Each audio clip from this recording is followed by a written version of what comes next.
The Bible. Is it hard to understand? When it comes to reading the Bible, the first thing that comes to mind is the fact that this is the Word of God. The seals have been broken, and the truth is here. And when we go throughout the scriptures, when we go throughout extra biblical records, we find that the language that God employed, that He used to create the heavens and the earth, was the Hebrew language. Christ said, I came for the lost sheep of the house of Israel. But yet no one, no religious leader, no religious church out there anywhere can now identify the 12 tribes of Israel. Can we? God is quite simple, but it seems as if man makes understanding Him hard. What are those mysteries? The truth of your book.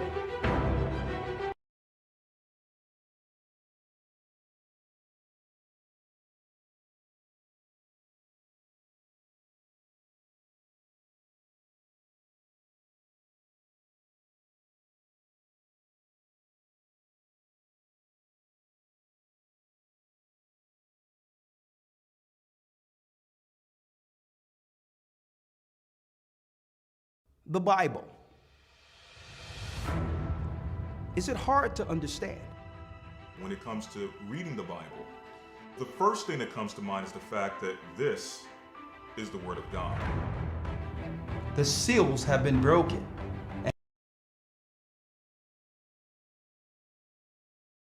Okay, lawyer, can you hear me clearly? Can you hear me clearly, elder lawyer? Yes, sir. Okay, you're pretty low here. Look like I'm having technical difficulties. Hit the like button, brothers and sisters, while we get this all together here. Please hit the like button. Hit the like button. All right, elder lawyer, can you hear me clearly? Yes, sir. Loud and clear. Okay, something is going on where your volume is cutting up and down. Okay. Brothers and sisters, can y'all hear me? 1 second here. Yes? Say something, elder lawyer, while I get this together. Stick with us. Hit the like button. Say something, lawyer. Right. All right. How's it sounding now? That's perfect. That's perfect. So it was something on your end? I didn't adjust anything, so I'm not sure what the is here. Well, absolutely everything is excellent. Shalom, brothers and sisters. I'm Elder Rick Harshaw, along with Elder Lawyer. Just came back from the sticks. Man, do we have a lot of things working in this earth right now, progressing towards the kingdom of heaven. That's going to bless the work, bless this church. Boy, there's a lot going on. I'm going to make a lot of announcements as this year unfolds. But let me make sure you can all hear and see us, and also hit the like button. All right, hit the like button. Right now, we are about to go into the broadcast. That's right, into the broadcast.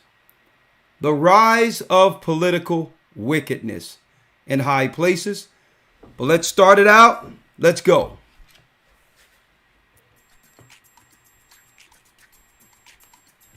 Come on, hit the like button. Let's get them in here. Come on.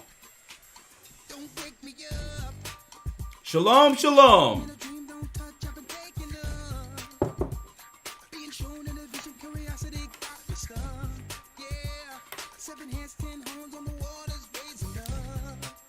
Raising up. See crowds and flaming floors. I've been searching for it. Come on. I see.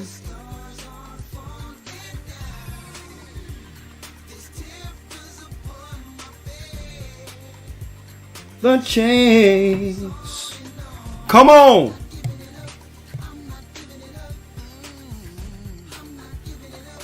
I'm not giving it up. Oh, oh.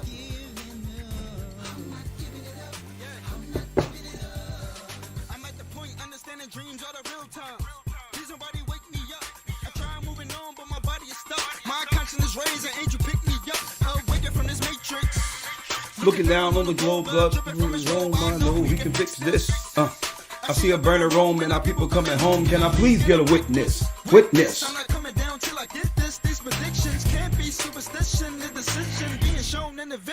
I've been searching for it, yeah.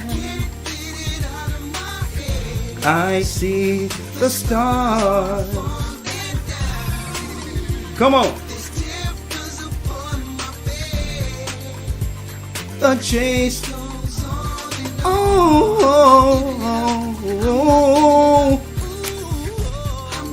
That's right. We're not giving it up. Giving up. Oh. We're not giving it up. That's right. We're going to stay in this Bible, bring forth this truth until the saints comes marching in. I'm Elder Ricard Shiar of the Gathered of Christ Church, here live with our weekly podcast, Blog Talk, Conversation. And that's right, the title for this day, this evening, The Rise of Political Wickedness. The rise of political wickedness, brothers and sisters. There's so much going on in the earth today, so much to unpack. So I thought we would jump right in so that we can segue from here and go directly into the phone calls, into our phone call segment. All right. What do we mean by the rise of political wickedness? Well, first of all, we like to give all praises to the Most High God of Israel. Ahaya Ashah. Ahaya is his name, who sent Christ, Yeshua, for the sins of our nation. And through the Holy Spirit, we have received the truth. And we thank the Most High for the holy word, the Bible. Without the Bible, none of us would have been able to connect the dots. Without this Bible. Hence the reason the Bible is the most attacked piece of literature. The most known and respectful to some degree when it comes to literature that have moved through and have actually wavered through and stood through the test of times. Speaking of this Bible, it's been the most attacked word out of all literature. And you know why? This is the book that help all of us connect the dots. Without the book, I would think today that I was a Hamite, a Gentile, a nobody, a nothing, because no other records states exactly what has happened to our people and how we got here, what happened to our forefathers, how we have fallen to such a low state. But it also speaks of an awakening. That's right, a rising, an awakening. And all of you, all of us, is a part of this great prophecy, the awakening of the children of Israel. And as our knowledge heightens, so does the wickedness.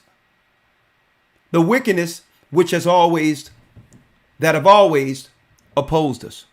The only difference now is we see, we understand the opposition, which leads us to our broadcast this evening. Please, brothers and sisters, right now we have 700 some odd people in. We're under a black band, so please hit the like button so others will know we're broadcasting, please. All right, help us out.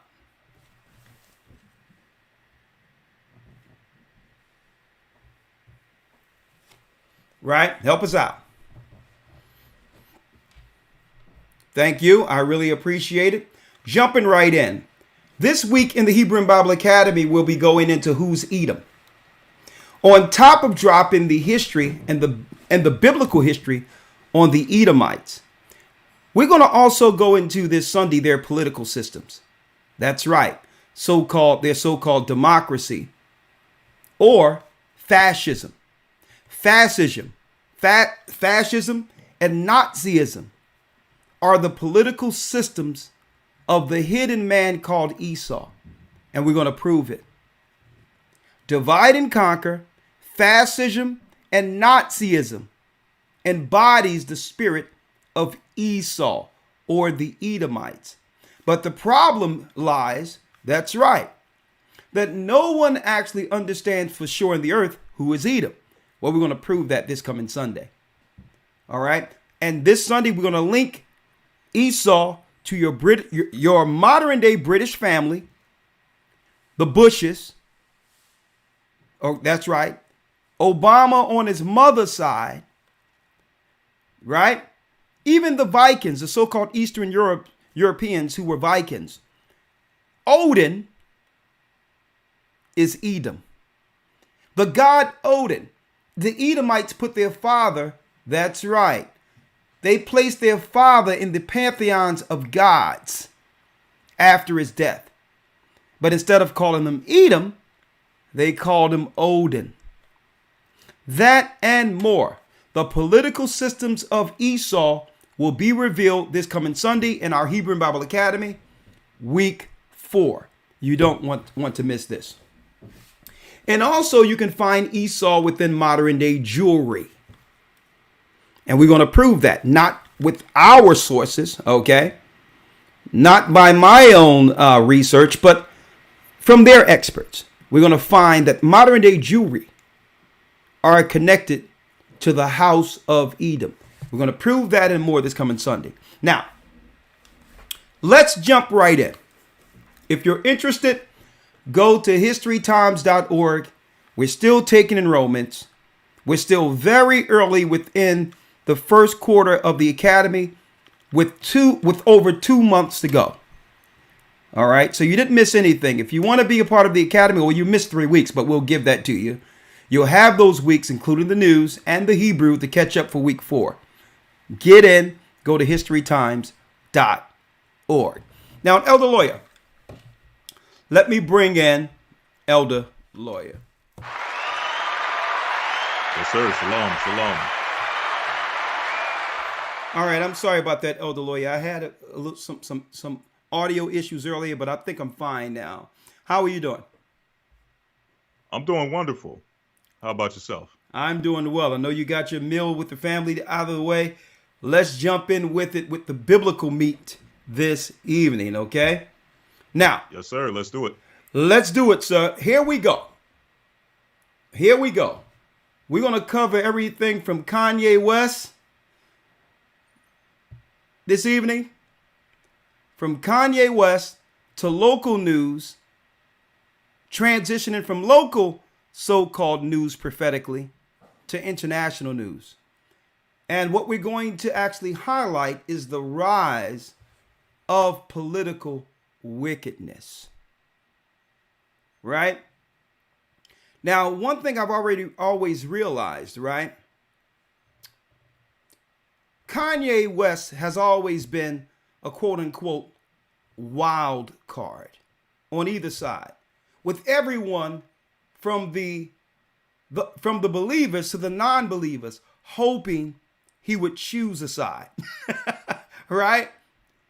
So he plays this middle at any time he can be utilized, but I never realized how he could be utilized even unbeknownst to himself by the wicked. Because sometimes you may think you're doing something right and they're still utilizing you, right? You think that you mean well, but in your journey trying to find the right place, they can still use you for the left side. And I'm going to talk about that today. But before I go there, where are we in the Bible?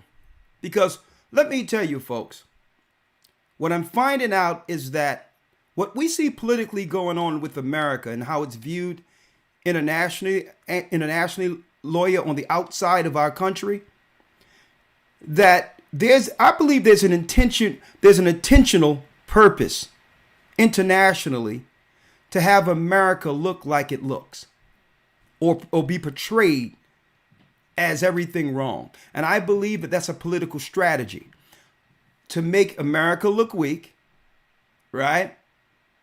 And one way of making America look weak. It's to promote masculinity in every other country.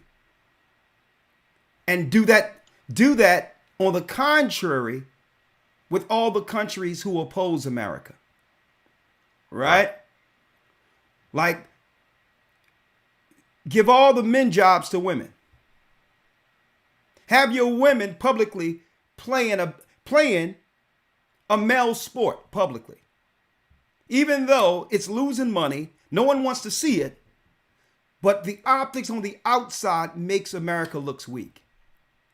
At the same time, China has a quota amongst their youth on how many hours they can actually play video games. Right? You can only play video games for 1 or 2 hours a day, and the rest will be put into something more constructive. And China is promoting masculinity. While America is dealing with freedom, pride, do what you want, the rise of woman, the fall of mankind, weak leadership, Russia, China, even the other countries, the other Eastern Europe countries are seeing America as weak. And I'm going to tell you, according to the Bible, this is a strategic move. This is a strategy. A strategy. So that what? So that America would lose its political esteem and respect around the world, which will justify the next move in prophecy, getting her out of the way. Now, the political leaders of America really don't care about this because they are internationally aligned with Rome. As long as America was a useful tool to be utilized to bring forth Satan's agenda, as well as oppressing God's people, doing a great job keeping us asleep, they would fund the superpower. That's right. But when they can no longer use that superpower as their own to actually oppress, destroy, and to keep people in darkness, they break their tool and do what? Pull the plug. And this is the time in prophecy, brothers and sisters, we are now all living. Revelation 17, Elder Lawyer. Revelation 17. Right? Yes, sir. Hold on. Before you get there, let me pull you up here so they can see you. Where are we in prophecy, brothers and sisters? Well, prophetically, we're living right now within this topic I'm talking about. We're living in the book of Revelation. And I'm going to show you exactly where we are. Why we're living in a country that for the first time in its existence has indicted a president of the United States or an ex-president. Y'all don't know how that looked, the optics on the outside of the country. Now, whether these, and I don't want to use the word, but no pun intended, whether some of these so-called charges are trumped up or whatever the case might be, it doesn't change the optics of how others are viewing. At the same time, you have a president of the United States who, unfortunately, has some cognitive issues. And I'm saying that, I'm using that loosely in respect for him. Okay? Falling up the steps 3 times to get on Air Force One so that the world could laugh. And I don't think he intentionally fell up the steps. He's exactly who they want in place. These are the optics they want. A view from the outside of the country as a what? Vulnerable, weak, and confused nation, which will justify a new world order getting constructed from the outside of it. Which is what? Revelation 17. Hold up, elder lawyer. Let me adjust this a little bit before I read it, okay? Yes, sir. Revelation 17, and let's start at the first verse, elder lawyer. Yes, sir. Revelation chapter 17, verse number 1. And there came one of the seven angels which had the seven vials, and talked with me, saying unto me, Come hither, I will show unto thee the judgment of the great whore that sitteth upon many waters. The great whore that sitteth upon many waters. Elder lawyer. Well, this whore starts off with the Roman Empire, right? But she was able to make what? She was able to make a country out of herself to take the fall for Rome. She used France, Spain, and Great Britain, developed commonwealths all over the earth targeting the children of Israel. But she would sit on many waters. That means she has many tentacles. You'll always find her in everyone else's business, as if she have her business together. As if she has her business together. She'll be sitting on many waters. Right? Read. Verse 2. With whom the kings of the earth have committed fornication, and the inhabitants of the earth have been made drunk with the wine of her fornication. The wine of her fornication. When it says the kings of the earth have committed fornication with her, all of the nations are in bed with her. There are accomplices to her sins against the children of Israel. Mm-hmm. So the only way some of these nations can actually save face in these end times, politically, there must be a justifiable reason to step away in which they can look at America or look at the democracy that of freedom, or this bastion of freedom, and say, listen, that so-called bastion of freedom is immoral, even according to our standards. So all the nations are complicit, but when they see what they are tied to, they're going to begin to back off and say, well, hold up. We were in league with coming against the children of Israel, Esau, your brother. We were in league as long as it financially benefited the stability of our families. But you're doing things we can no longer co-sign. Okay? We're not politically aligned with these other things you're doing. Right? Read the third verse. Yes, sir. Verse number 3. So he carried me away in the spirit into the wilderness, and I saw a woman sit upon a scarlet-colored beast full of names of blasphemy, having 7 heads and 10 horns. Now it says this woman was a scarlet-colored beast. That's red. Esau, red. The 7 heads represents the 7 hills of Rome. The 10 horns represents the original alliance of countries, European countries like the EU, who were originally aligned with Rome. The 4th verse. Verse 4. And the woman was arrayed in purple and scarlet, and decked with gold and precious stones and pearls, having a golden cup in her hand full of abominations and filthiness of her fornication. So at the base or foundation of this particular beast is wickedness, abominations, filthiness, fornication, everything that's anti-God, everything that's anti-Bible. So on the surface, she would present herself as good. On the surface. While inwardly promoting the wickedness she does in dark places, within secret societies, within secret clubs. But what if she now introduced the club or initiate the club, the world, into her club, where she no longer have to do it behind closed doors, because in this cup flows complicity. The more the nations get down with her, the more the nations will begin to do the things she have done in the dark. And when she get enough countries to follow along, they'll open up the door so that all of the citizens of the world can play within their satanic theater.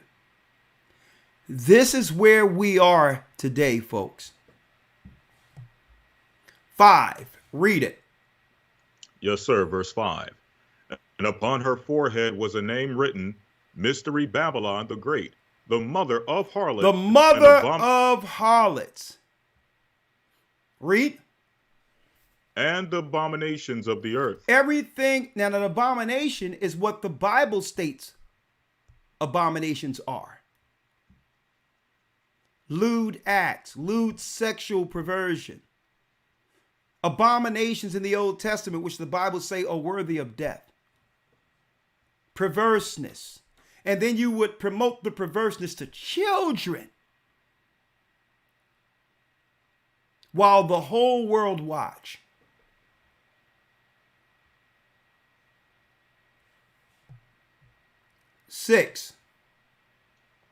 Verse 6. And I saw the woman drunken with the blood of the saints and with the blood of the martyrs of Yeshua. And when I saw her, I wondered with great admiration. So when John saw her, Elder Lawyer, he wondered with great admiration. Why is this a mystery? It shouldn't be a mystery to any of us, because it's identified that she, this woman we must look to, killed Christ, killed the disciples, had bounties on those who believed that they were Hebrews, who understood who Esau was. So it shouldn't be a mystery to us, because it's saying this beast had what? This beast was drunken with the blood of the saints.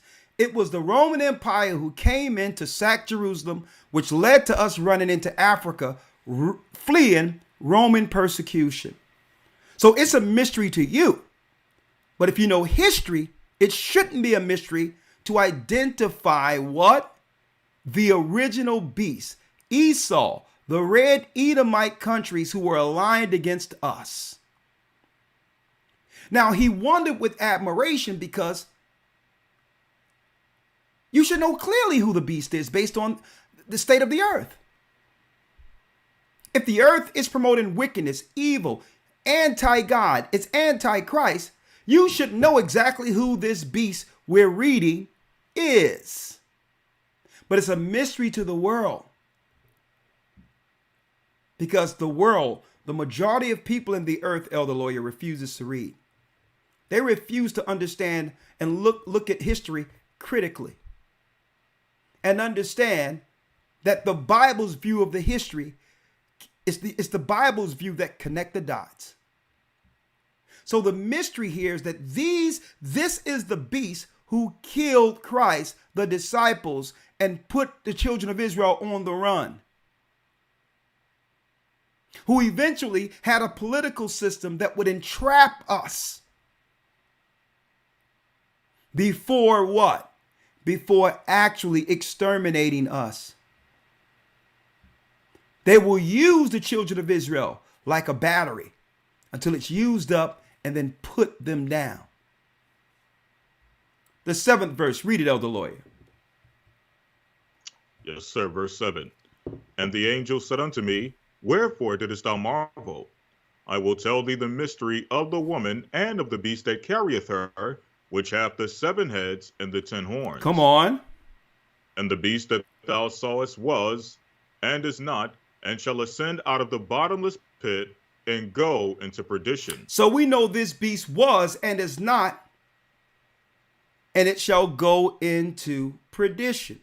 Now, it was prophesied, right? It was prophesied out of the word that it would be Satan who would be released from the bottomless pit at the end of Christ's 1,000-year reign. So we know that Satan is the spirit over the empire, over the Pope, over the 7 heads, over the 10 horns. It's Satan's initiative. So it says the beast that was shall ascend out of the bottomless pit. So now it's identifying the beast, what? Spiritual leader, the head of the beast. Read. Yes, sir. And they that dwell on the earth shall wonder, whose names were not written in the book of life from the foundation of the world, when they behold the beast that was and is not, and yet is. Now check out this beast that was and is not, but yet is. Now, in order to break this prophecy down, we have to go to yet is. So we understand that this yet is during the same time John is receiving the revelation by Christ on the Isle of Patmos. Right? See? Yet is. So now let's view it through John's eyes. Yet is. What empire exiled John to the Isle of Patmos? The Roman Empire. Right? So what does it mean? The beast that was and is not, but yet is. Well, the beast that was is because Rome wasn't an originator. It takes its spiritual beliefs and ideologies from ancient Babylon. So it's the beast that was, but is not. Because Babylon isn't ruling, Rome is, but yet is. See? So it took this. So here it is. Satan took his power from the Babylonians he gave to Nimrod and transitioned it to the Roman Empire, the papacy. When you do the research on the modern day Catholic Church rituals and rites, they parallel exactly with the ancient priesthood of Babylon. So it's the same beast, the beast that was and is not, because no one can recognize that it's operating, but it was operating at the time of John on the Isle of Patmos. Yet is. See? Read on, Elder Lawyer. Yes, sir. Verse 9. And here is the mind which hath wisdom. The 7 heads are 7 mountains on which the woman sitteth. Rome sits on 7 mountains. Read. And there are 7 kings. And there are 7 5 kings. are fallen. Read. 5 are fallen. And one is. And the other is not yet come. And when he cometh, he must continue a short space. Now, when the Seventh-day Adventists and others taught this, they made you believe it was talking about a man, a king that would come, that was prophesied at a specific date. This is talking about kingdoms. When it says, and the other is not yet come, the empire that have not yet come at the time of John the Revelator was America, who would come out of the 3 of the 5. France, Spain, and Great Britain. See, we're breaking it down for you, because when you see these clips, you'll understand Revelation 17 is where we are before the total fall of Babylon. Because mind you, after this, Revelation 18 says Babylon the Great is fallen, and has become the habitation of devils. Come out of her, my people. Well, Revelation 17 sets the narrative for Revelation 18. See? It sets the tone to understand why. Right? Read 12, Elder Lawyer. Yes, sir. Verse 12. And the 10 horns which thou sawest are 10 kings, which have received no kingdom as yet, but receive power as kings 1 hour with the beast. 1 hour with the beast is the last jubilee that Europe will have to rule after America have been totally dismantled and destroyed. Rome never meant for America to outshine it. Okay? It was only used as a proxy until they could assume the New World Order to get the whole earth and all governments under Rome's power. And they were able to do this by setting up commonwealths every place the children of Israel resided or fled from Rome. Once they had the commonwealths and can identify every place that the Most High have fled us into, now they don't need America anymore. And now all power goes back to the empire. Hence the reason the Pope is the spiritual leader. And for the first time in a jubilee, you have a king over England. They have assumed their power. They no longer need America. America was the proxy to go out and to help colonize and establish all of this while taking the blame, while Europe and Rome sit back with their arms folded without getting blamed for one single thing. They used America as a proxy. And now they're done with her. And I'm going to prove it. And this is why this is the rise of political wickedness here. Because you would think people in America would say, well, hold up. How can you allow us to be portrayed like this? Have television shows where our children look at and there's perverseness and they'll sneak in a scene with a man on top of another man without you even knowing it was coming. And they do it in a way in which they'll transition it in there. But there's no pushback from people in America. There's no pushback, not realizing how we're being portrayed. When the other countries on the outside said, how did the FCC ever allow this to happen? We have regulations here on what our children can see. And that's one of many things that they have just that we have just allowed just to fester and just allowed to happen without any resistance. Elder Lloyd, let's read 14. Yes, sir. Read 13. Yes, sir. Verse number 13. These have one mind and shall give their power and strength unto the beast. There it is. These have one mind, one world order, one spirit, and shall give their whole heart to Satan. Read. 14. These shall make war with the Lamb. These shall make war with the Lamb, Christ. And the Lamb shall overcome them. We win. We win who are in Christ. Read. For he is Lord of lords and King of kings, and they that are with him are called and chosen and faithful. 15. 15. And he said unto me, the waters which thou sawest where the horse sitteth are peoples and multitudes and nations and tongues. All ethnicities of groups all come together to make a nation.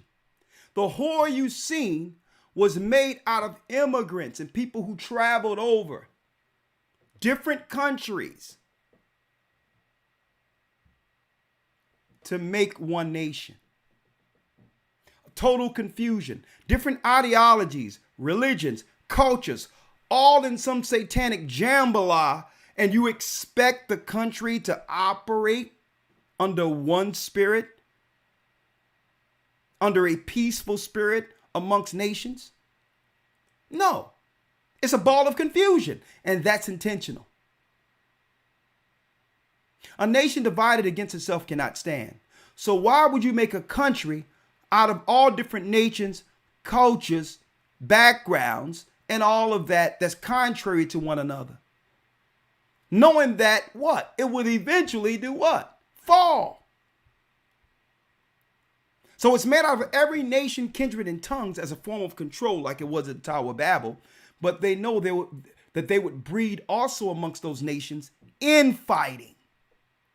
While Rome and other nations grow solidarity amongst their own.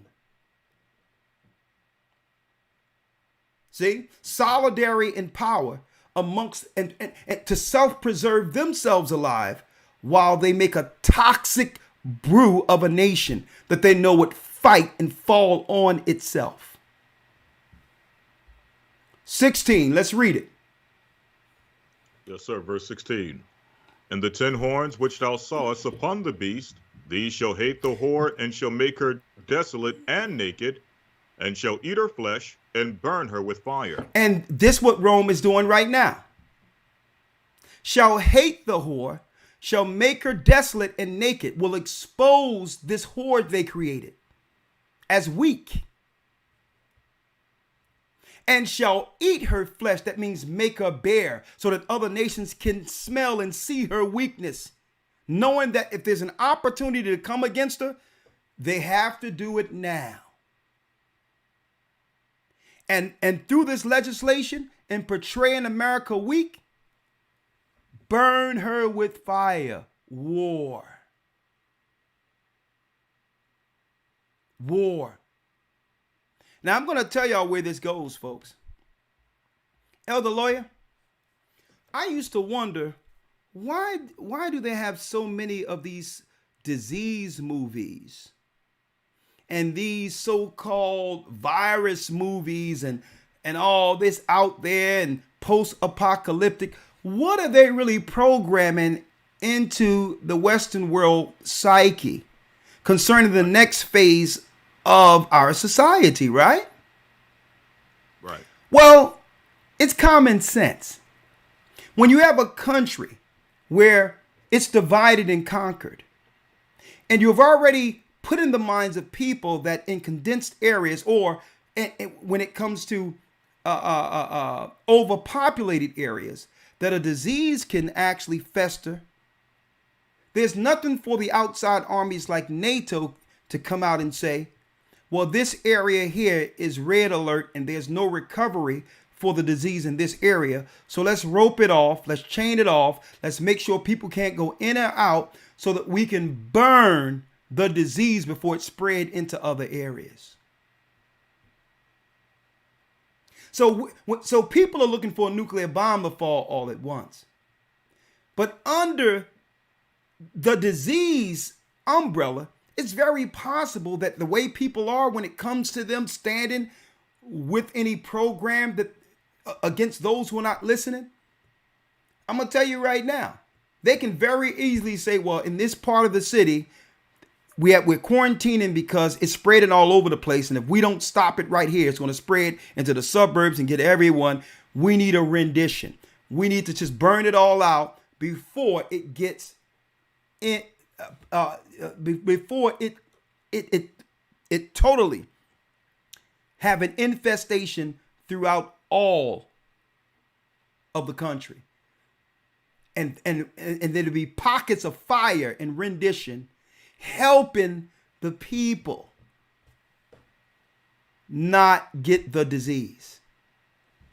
Watch what I'm telling you, folks. The stage have already been set for that, but I digress. The bombs come later. The bombs come after they launch on Iran. They're going to make her naked, expose her, and they're exposing her politically right now. So that what? There's no sympathy on the outside of her once they've politically destroyed her. Now, what would make other countries state, Elder Lawyer, we're not complicit with this program that we once were aligned with? We thought you were the bastion of democracy and freedom and goodwill towards men. When the nations are going to start pulling back to claim, we can no longer co-sign with you. Well, it's things like this, Elder Lawyer. It's things like this.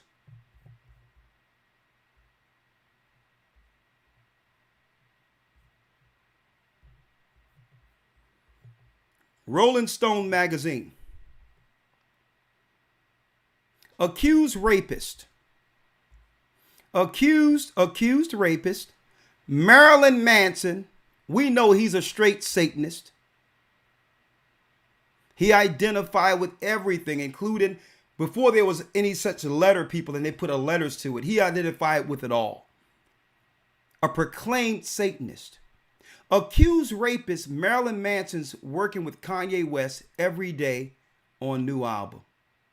I wondered what was the angle that they would try to tie Israel to as something negative.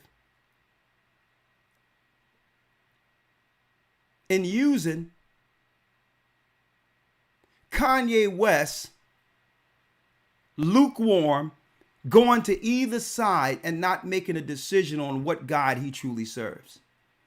Eventually, they was going to tie this in and say, look, oh, you say you're Israel, huh? You're down with God, huh? They'll have him go out there, Sunday service, speak about the good news of Christ, how he's down with Christ. And then after all Christians and those who believe in him, and even Israelites who was backing him, loosely tie themselves into protecting this man, they'll have him aligned with a known rapist and Satanist. What better way to politically demonize your opposition with the rise of our people realizing we're Israelites coming to the Bible? Now, what this does, this have discredited and have put harm to all Christians who were behind Kanye West. So guess what? You'll never hear me from this day defending Kanye West. Because Christ is greater. And Christ says, listen, you either be hot or cold or you're spewed out. You can't proclaim Christ one day and then make an album in the name of your mother with a self-proclaimed Satanist. I wondered how they was going to use this. The rise of political wickedness. Some people are asking, what control do they have over Kanye? I wish I had an opportunity to actually sit down with Kanye and talk with him. Because it's not about the control they have over him. The fact that he marched to the beat of his own drum.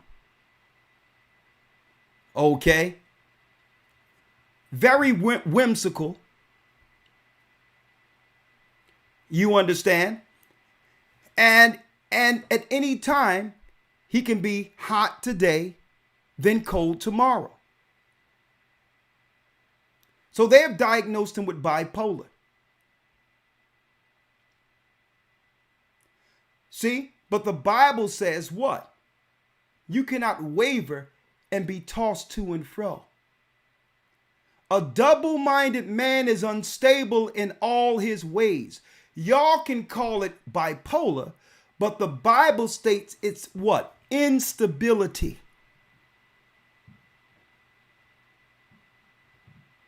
I don't believe what Kanye is doing is intentional. I believe they're taking advantage of a weakness. Because he walks to the beat of his own drum. If he wants to, he can be with Christians today and he can hang out with Satanists tomorrow, and he'll get on a program and try to justify it and say Christ sat with sinners and publicans and evildoers.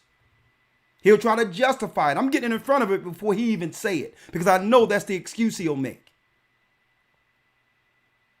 I know that's the excuse he'll make. But the whole thing is, Christ wasn't about sitting down with a self-proclaimed Satanist who would bite a chicken off the head while doing rock music.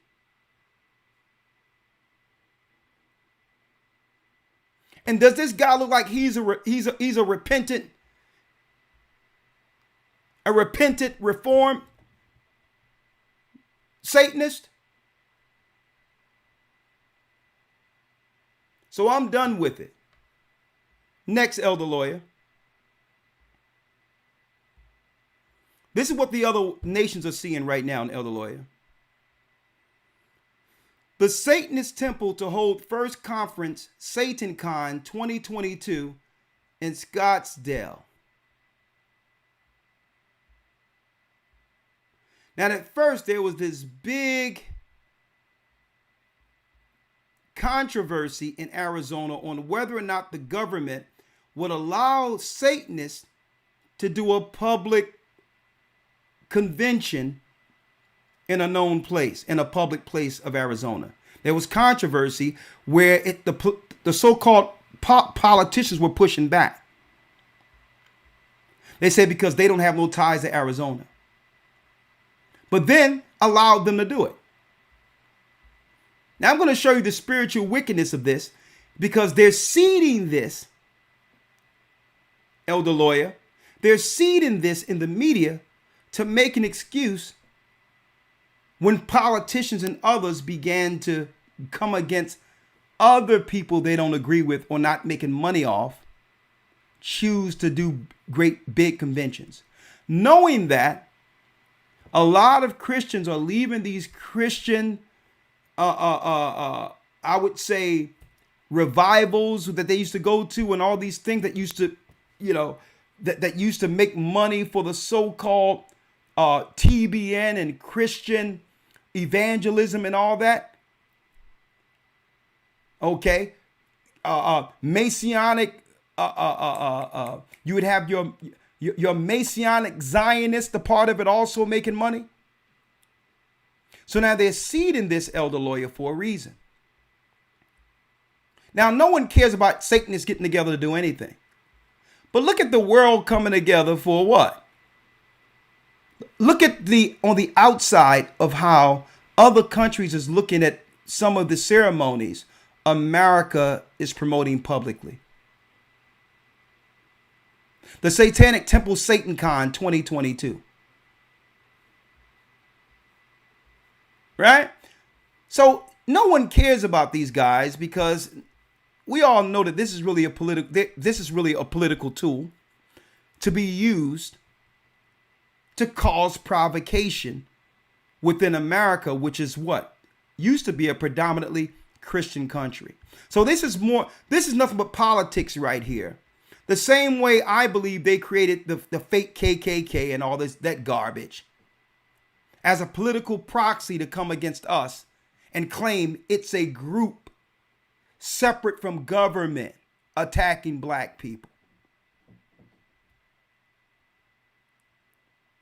When the majority of those in KK, the original KKK, were all the politicians, governors, judges, and the authority which were over those towns of the original KKK.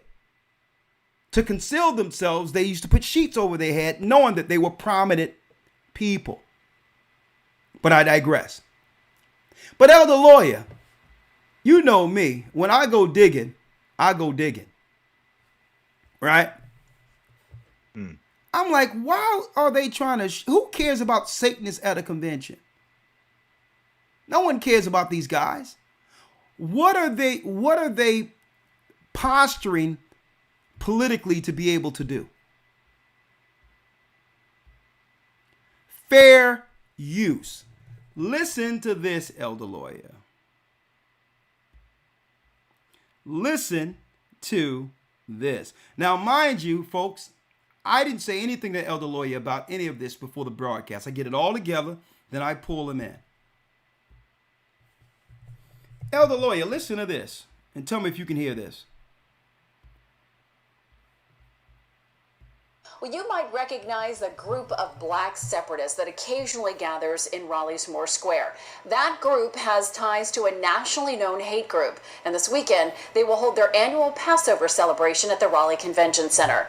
WRL's Joe Fisher is live in downtown Raleigh, and Joe, the gathering is raising some concerns. Deborah, this group is widely viewed as anti-Semitic and anti-white. The city tells me they expect about 500 members here at the convention center this weekend. Today we found out that the contract for this event was finalized more than 4 months ago, back in November. Fair use. The city, along with the mayor, say they just found out. Now, folks, I need y'all to check this out.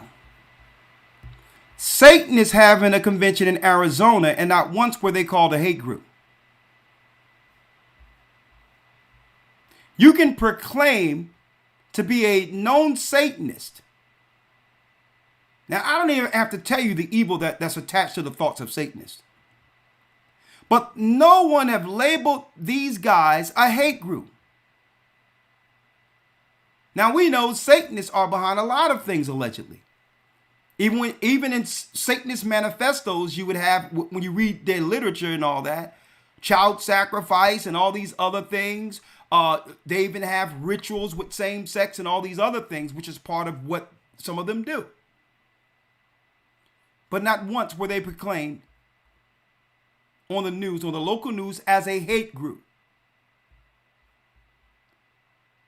Now, why I might not agree with the doctrine of UPK and others, right? I do agree with their right to exercise their right of religion, especially if they aren't harming anyone.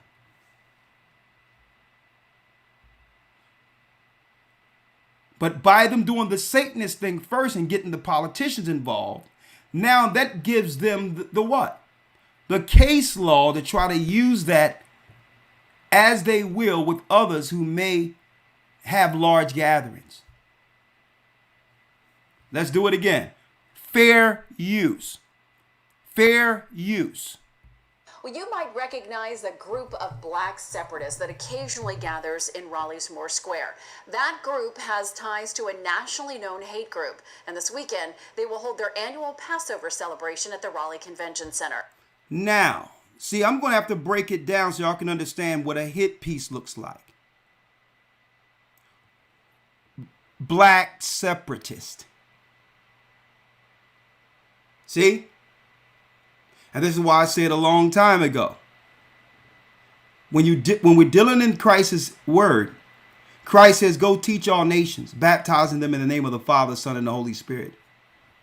Because they're going to use what? They're going to use the pieces that they can utilize that's contrary to Christ's gospel and mission to demonize you. Now they're black separatists.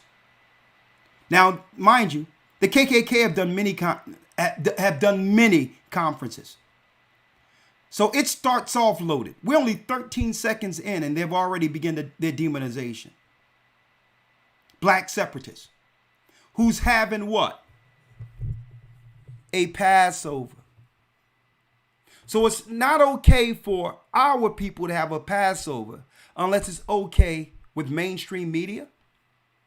WRL's Joe Fisher is live in downtown Raleigh. And Joe, the gathering is raising some concerns.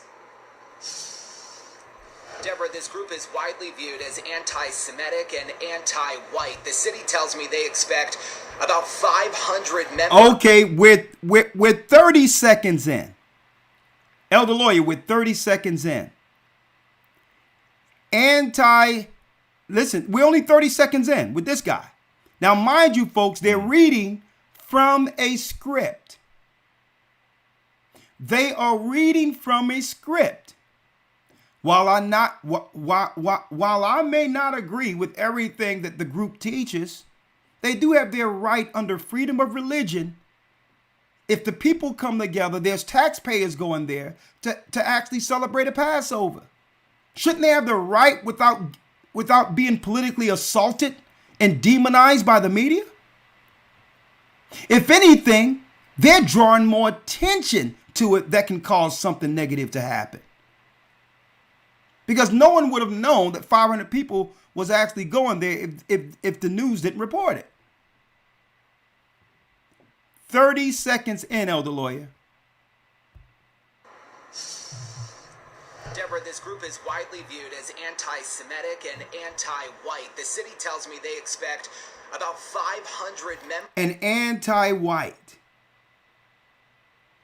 Now, mind you, folks, imagine you saying that on the news in racist North Carolina, in a place where it's already a hotbed between those who are on Trump's side during this bogus indictment and people that are on Biden's side. So they're stoking the flames here. Here at at the convention center this weekend. Today we found out that the contract for this event was finalized more than 4 months ago, back in November, but the city, along with the mayor, say they just found out exactly who rented this space. Elder Lawyer, and I'm going to wait for them to tell us at what point that any of these people, the brothers or anyone who booked this event, I need to find out at what point did they commit a crime. Right. Folks, we always knew that something was up with these news circulations, these news programs.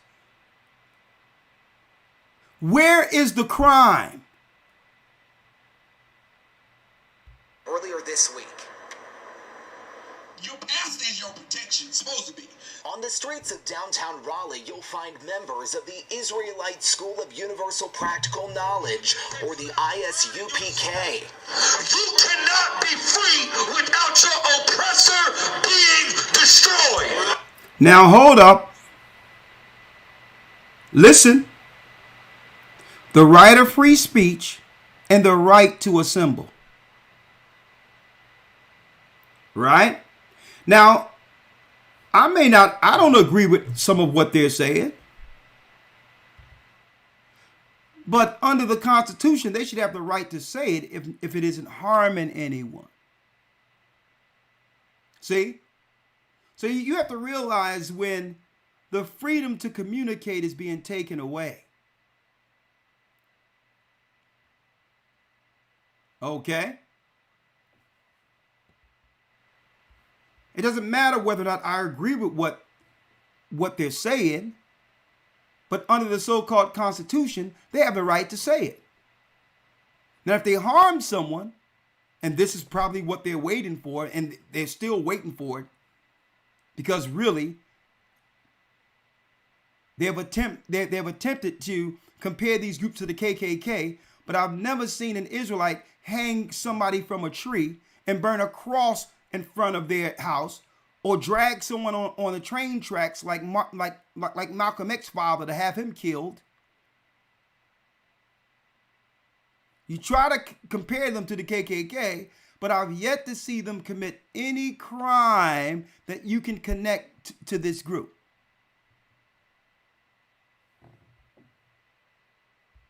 Let me tell y'all something, brothers and sisters. The group's leader is Commanding General Yohana, seen in this YouTube video touring the Raleigh Convention Center. It's where the ISUPK will hold its annual Passover celebration on Saturday. Convention Center, taking it to the next level. Worldwide. The group is part of the Radical Hebrew Israelites, which the Southern Poverty Law Center identifies as a hate group for its anti-Semitic, anti-white, and anti-LGBT views, and chapters that, quote, perpetuate the anti-Semitic belief that so-called Jews have stolen their identity and birthright. Oh, man, what a hit piece. And perpetuate the anti-Semitic belief. So now they've framed us identifying as Israelites. If we self-identify, is that anti-Semitic? Identity and birthright. They call us a hate group because we turn around and say the white man is the devil for the things that he's done. The word devil just means adversary. It really is deeply upsetting. Rabbi Eric Solomon with Beth Meyer Synagogue in Raleigh is disturbed about the city-owned convention center renting space to the ISUPK. I mean, if this was, God forbid, the KKK or other hate groups that... There they go. There they go. Using the KKK. Now, that's why I told people years ago that KKK is more so used as a political straw man to attack their true targets. Because you have to find out what people were behind creating the KKK. See? That's a straw man move. So now they're going to loosely tie anyone who believe they're Israelites, or like this group here, that's in particular, I can't speak of everyone, but this group, as if they've done any harm to any other race of people.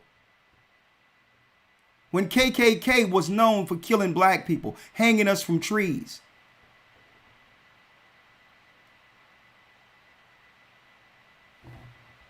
So I need y'all to see how they loosely tying this together. And again, no one have told us where the crime is. Or more widely known, I can't imagine this would be allowed to happen. The city says the space was rented by a third party. Writing in a statement, we were not aware of any relationship between TGF Solutions Incorporated and the referenced group, and the event was handled in the same manner as all other bookings. Our expectation is that the group will adhere to all contract terms. It appears there's some loophole here that needs to be looked at more closely. Rabbi Solomon says he respects people's First Amendment rights. No, he don't. That's a lie. He doesn't respect someone's First Amendment rights, talking out of both sides of their face.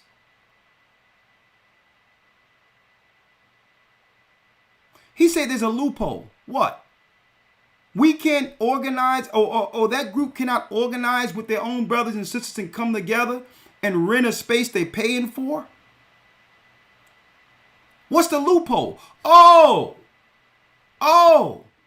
finally people getting together and coming together and having something where others aren't taking advantage financially off of them.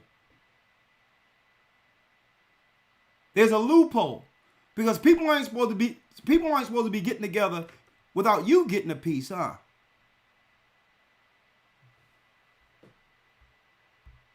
But feels the city should not make space for hate. This is not what we need in our city. And a spokesperson for the city today did say that rentals through a third party here at the convention center is quite common. I did ask the city attorney what kind of discretion the city has in denying events here at this city-owned building. We're still working to get a response. Deborah? Joe, now that they know who is coming to this event, are they planning more security? Deborah, good question. I did reach out to the Raleigh Police Department today. We do know this is going to be a very big weekend for the police department. They don't have to deal with security because part of the contract, the convention center actually pays the sheriff and others to man with extra security at a convention center. But see, this is her speaking to the people like, oh my God, these races are coming in on your city. And we need to make sure there's more security because crime might be up. Okay? This is her dog whistling. Alarming people in the community that there's some bad guys coming there.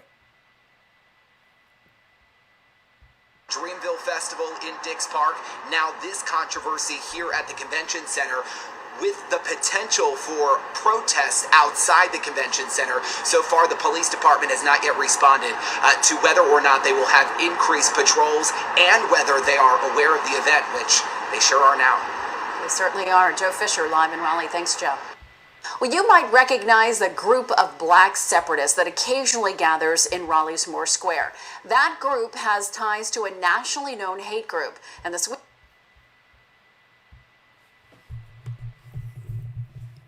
Elder Lawyer? Yes, sir. Your opinion on that? Yes. I'm going to start off first by going back to the first article in reference to Ye and tie it in because I think it all really ties in. And I love how you tied all of the articles in and showing the hypocrisy of how on one end they can show people who are of a particular belief, namely Satanists, coming together with no pushback or coming together with no fanfare, no political hit pieces, no news pieces coming out to demonize their gathering. And they were able to do that freely, along with images of the Baphomet and all of that other stuff that was tied into it. And then on the other hand, showing those who identify as Israelites, and regardless of how extreme you may believe their beliefs are or their rhetoric is, them being demonized because of their rhetoric. When these event spaces and them being able to rent an event space, these event spaces, their whole thing is, listen, are you going to pay us? Are you going to live up to the contract? That's pretty much it. Outside of that, there really should be no other expectation when it comes to these events and barring people from being able to hold an event, regardless of what their belief is. But going back to the first article with Ye, again, as you mentioned, he is a wild card. And he's going to always make decisions that leave you kind of scratching your head like, we were with you, but now we don't know, this is a slippery slope here. Where are you going with this? But if you remember, let's go back to when he started identifying openly as a Christian. It was always tied into his political views. His faith was always tied into his political views. And his political view has always been some form of conservatism, standing for America, standing for American values, and things of that nature, and protecting American values. So a part of that is one of America's values has always been freedom of speech, freedom of expression. So that's always been one of the things that he's been pushing for with this tie, this connection between his faith and his political views. Okay? Now I'm going to explain why that's an issue, but I'm just trying to follow the logic of tying all of these different things in that seem erratic, but also when you tie it in, it kind of seems like there's somewhat a method to his madness. And I think the method to his madness is that with trying to protect American values, such as freedom of speech and freedom of expression, he himself has been a victim in the past of people not allowing him or feeling like not being able to express himself freely, say what he wants to say, and being chastised for what he says in a country where it seems as though we're supposed to have freedom of speech. However, when you come out and actually say what it is you believe, you become chastised. So it seems like he's trying to become a bastion or a lighthouse to all of those who within the Americas or within this particular country, who at first sight, you look at him and say, well, this person is off. Why are you identifying with this person? Like at one point, he was connecting with people like Nick Fuentes and others who are considered white supremacists, who normally, they would have come out and say what they want to say, they would be shot down. Like, why are you identifying with these people? Why are these people given a voice? Why are they given a platform? They're white supremacists. Why even bother with these people? But within, again, with this whole political view that he has of freedom of speech, it's like he's trying to become the, again, the representative of that and trying to bring back this whole idea of American values being protected. So with the whole Marilyn Manson thing, I think there's, that may be the connection with that, why he's connecting with this guy or making music with this guy. Again, initially, why would you even give this guy a platform? Why even connect with Marilyn Manson? What good could come out of that? Maybe in his mind, he's thinking, well, that's the reason why I'm connecting with him, because no one else would openly be willing to give him a voice in this country. So do I agree with it personally? No, I don't necessarily believe that you should go to that extent to prove this particular point, because the reality is, and here's the issue with it. The issue is that this place, that whole idea of freedom of expression and freedom of speech, it was an illusion in the first place.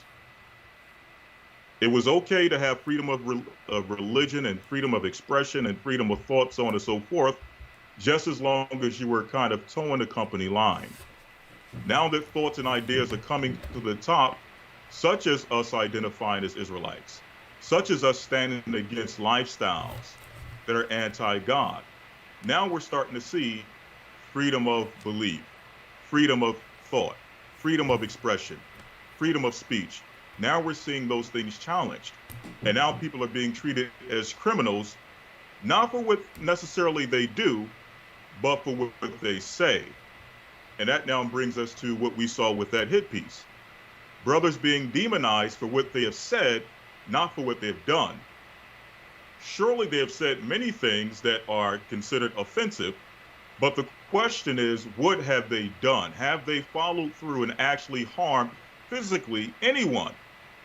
Have they done anything criminally against anyone outside of just saying words that may hurt people's feelings? And the answer is absolutely not.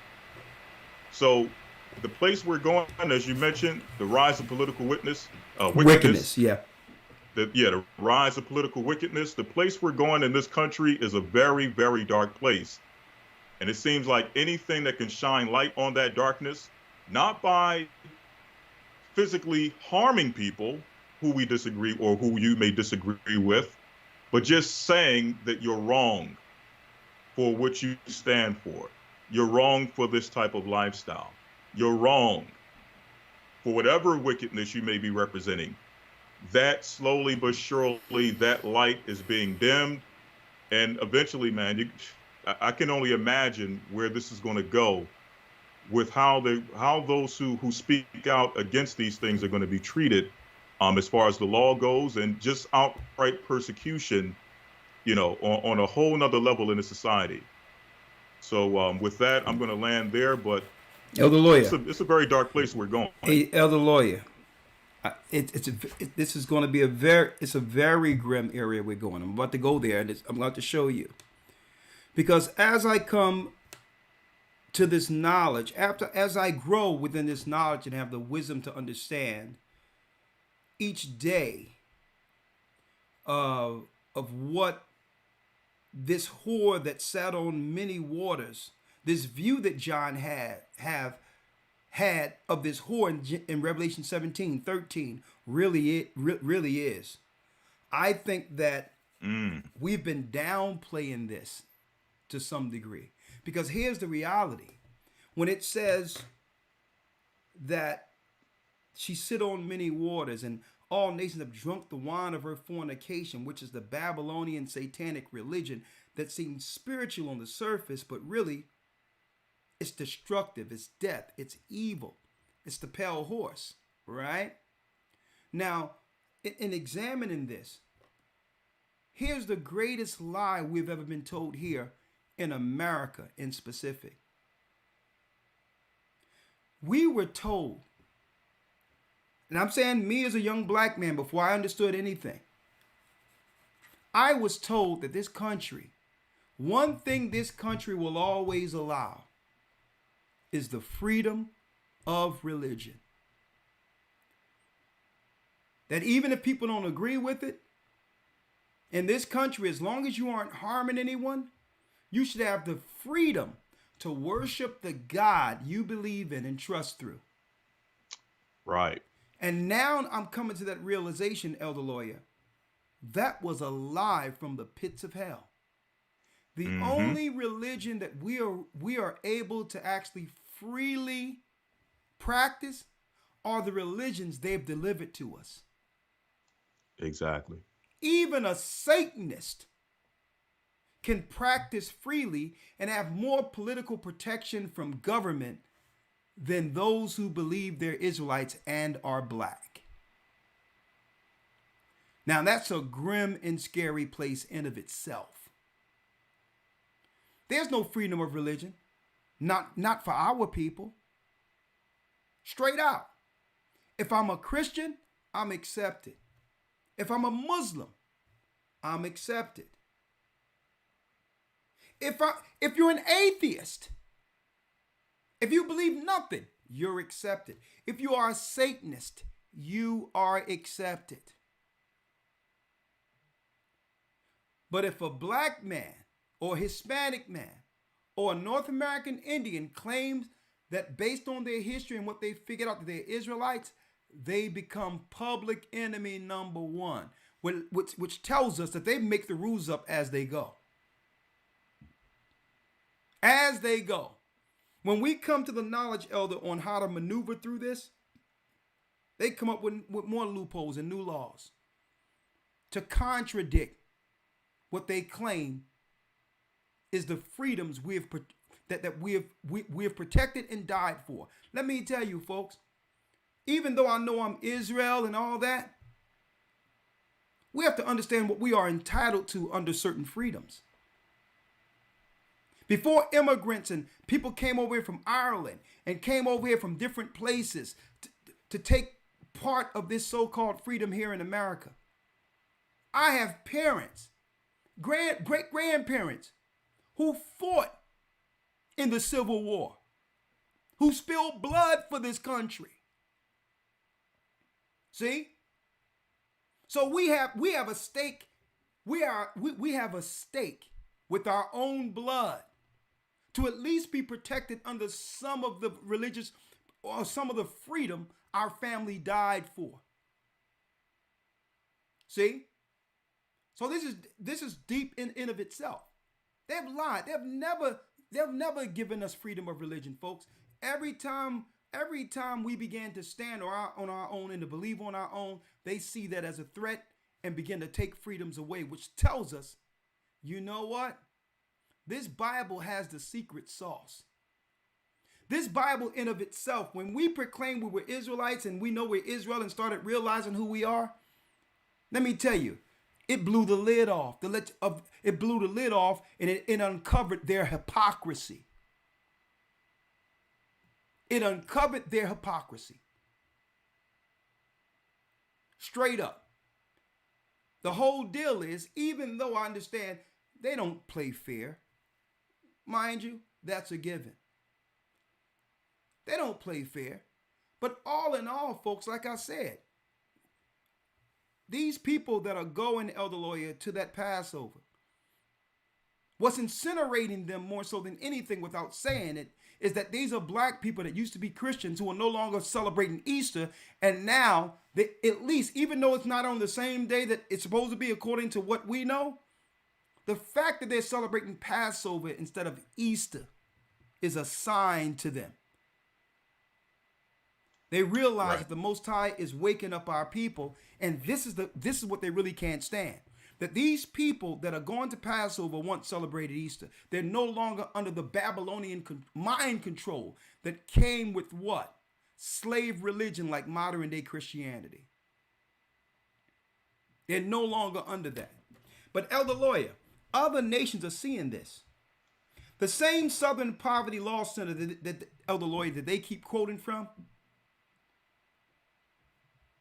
who have given them the authority to proclaim what is a hate group and what is not? Right. Who have given them the authority? And when I go to the Southern Poverty Law Center, Family Research Council, Southern Poverty Law Center, right? Look at this, Elder Lawyer.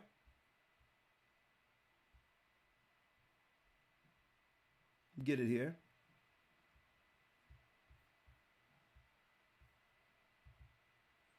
Southern Poverty Law Center, donate. Family Research Council. What exactly is this Family Poverty Law Center that they keep citing from? As if this is some bastion of authority that we must trust, that's trusted. Look at this. Extremist group info. Associated extremist profiles. Right? So check out this one group that they are actually going against. The Family Research Council often makes false claims about LGBTQ community based on discredited research and junk science. The intention is to dehumanize LGBTQ people as the organization battles against LGBTQ rights. So here it is, this same so-called this Southern Poverty Law Center that's demonizing certain blacks who claim they're Israelites as some type of terrorists in the country are also a front of protecting LGBTQ people and are saying that if you have separate views from that, they can label you an extremist. What's going on here?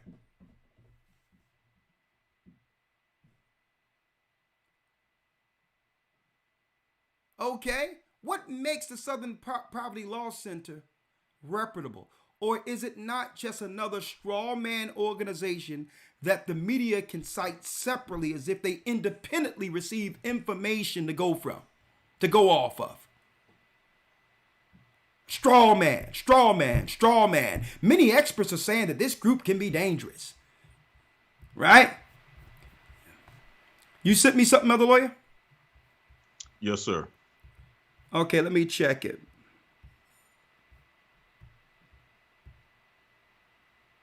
Thank you. And that's recent. That's March 8th, 2023. This is March 8th, 2023. Thank you. Let me pull it up. Thank you. Here we go. Southern Poverty Law Center insists lawyer arrest on Cop City terrorism charges was legal observer. Is this what it is? Right. So what's Yes. the basis of this? So the basis is that actually one of the lawyers from the SPLC was arrested on domestic terrorism. It goes into the story as you read on. And if you go down the short chart of the others, there were, I think, 22 others charged with domestic terrorism. So here it is, the Southern Poverty Law Center. People that are part of them are being charged with domestic terrorism? Yes, sir. So that in of itself discredits them as an authority to tell us what's a terrorist. And if you will, just scroll down and look at the individuals who are representatives of the SPLC. You talking about these characters here? Yes, sir. Curious bunch, if you will. if I might add. Let me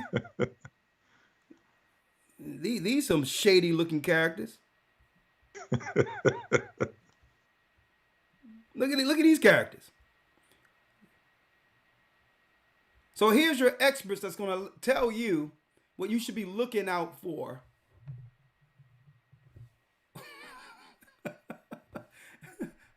Among so-called Hebrews. Look at these shady characters.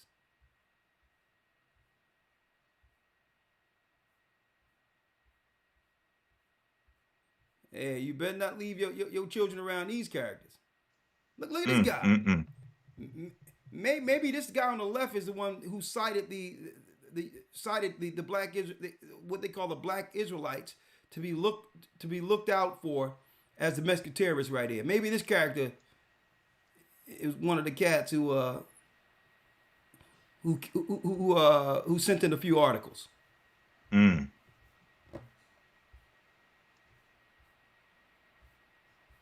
Can't make this up. The water, I don't know what we should. I got to go more in this in the academy. That's going to be an interesting piece. But let me tell you, they always cite or quote the Southern Poverty Law Center on the awakening, who are Israelites. And I used to, you know what I mean? They always cite them as if there's some reputable center that we ought to look to for information. And as far as I'm concerned, I don't know nothing about Southern Poverty Law Center. Our people have a lot of poverty within our communities. And I've never seen them come to help any of our people. Elder Lawyer, that leads us to how the rest of the world is viewing Babylon. Let's go to Africa. A country that has killed so many of our leaders in Africa and other parts of the world. Let's go to Africa now. Now they want to bring this destructive spirit that we see of totally divided and destroyed America. They want to use that as legislation going into other countries to erode it so that all power goes back to Rome. Now the African leaders are standing up. So, Elder Lawyer, I hope you can hear this, okay? Fair use. Fair use. A country that has killed so many of our leaders in Africa and other parts of the world. The killers were Patrice Lumumba. Those who toppled Kwame Nkrumah. Those who killed Nasser. Those who killed Muammar Gaddafi. today are coming to teach us about democracy. If you have no respect for the dignity of... He said those who have killed leaders of independent democratic countries in Africa are now trying to come to let them know or tell them what they should do according to democracy. Let's listen to it again. Fair use. A country that has killed so many of our leaders in Africa and other parts of the world, the killers of Patrice Lumumba, those who toppled Kwame Nkrumah, those who killed Nasser, those who killed Muammar Gaddafi, today are coming to teach us about democracy. If you have no respect for the dignity of others, if you have no respect for the sovereignty of other countries, you cannot claim to be a champion of democracy. Fair use, fair use.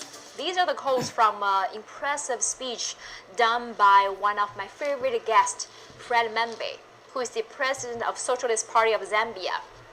He gave this speech during the International Forum on Democracy, which took place in Beijing, just days before the Summit of Democracies hosted by the United States.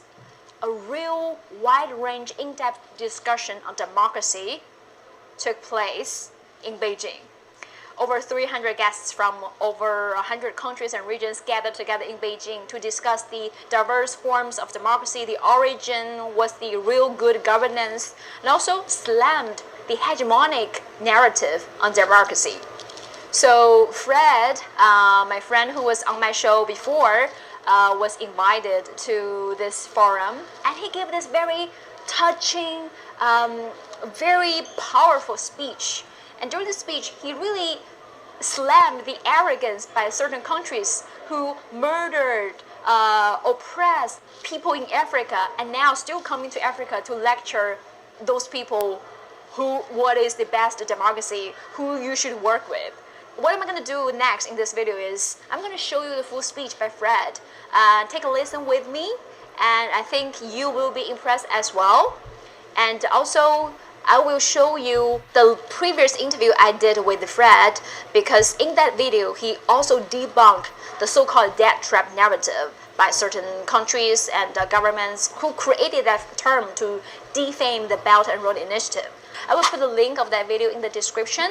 Go check it out later. But now, take a listen of the speech done by Fred Membe during the International Forum on Democracy, which took place in Beijing. Comradely, respected comrades and friends, in a truly fair, free and peaceful world, democracy takes many forms of expression, not only one. I believe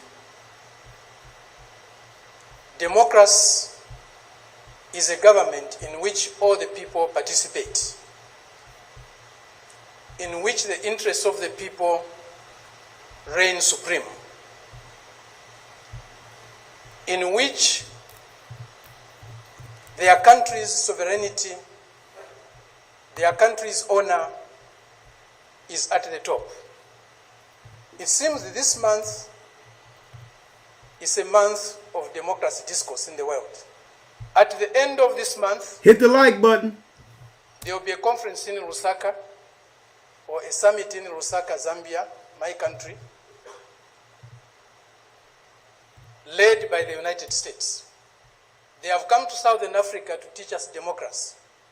A country that was opposed to our liberation, a country that supported colonial regimes, the apartheid regime in South Africa, the white racist minority regime in Zimbabwe, now Rhodesia, now Zimbabwe, the Portuguese colonial governments in Mozambique, in Angola, in Guinea-Bissau, and Cape Verde. Today is coming to Africa to teach us about democracy. A country that has toppled so many governments in Africa, that has led so many coups in Africa and other parts of the world, A country that has killed so many of our leaders in Africa and other parts of the world, the killers were Patrice Lumumba, those who toppled Kwame Nkrumah, those who killed Nasser, those who killed Muammar Gaddafi, today are coming to teach us about democracy. A country that has been built on brutal force, on enslavement of other human beings. Now hold up now. If you're looking for a Hold up. Go ahead.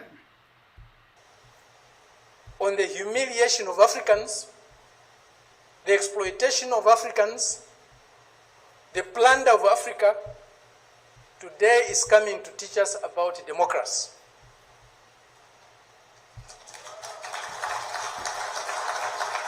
This was in China.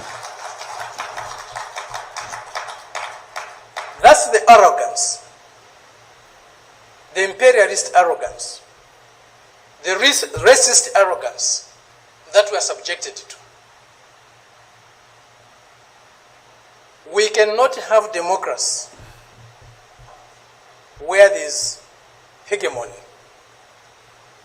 of the strongest, mightiest imperialist power. We cannot have democracy where a country's resources, a country's decisions are dictated to by another country. Now I wanted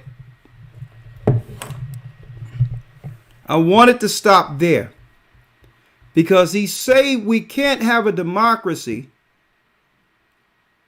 when their lives are dictated to by another country.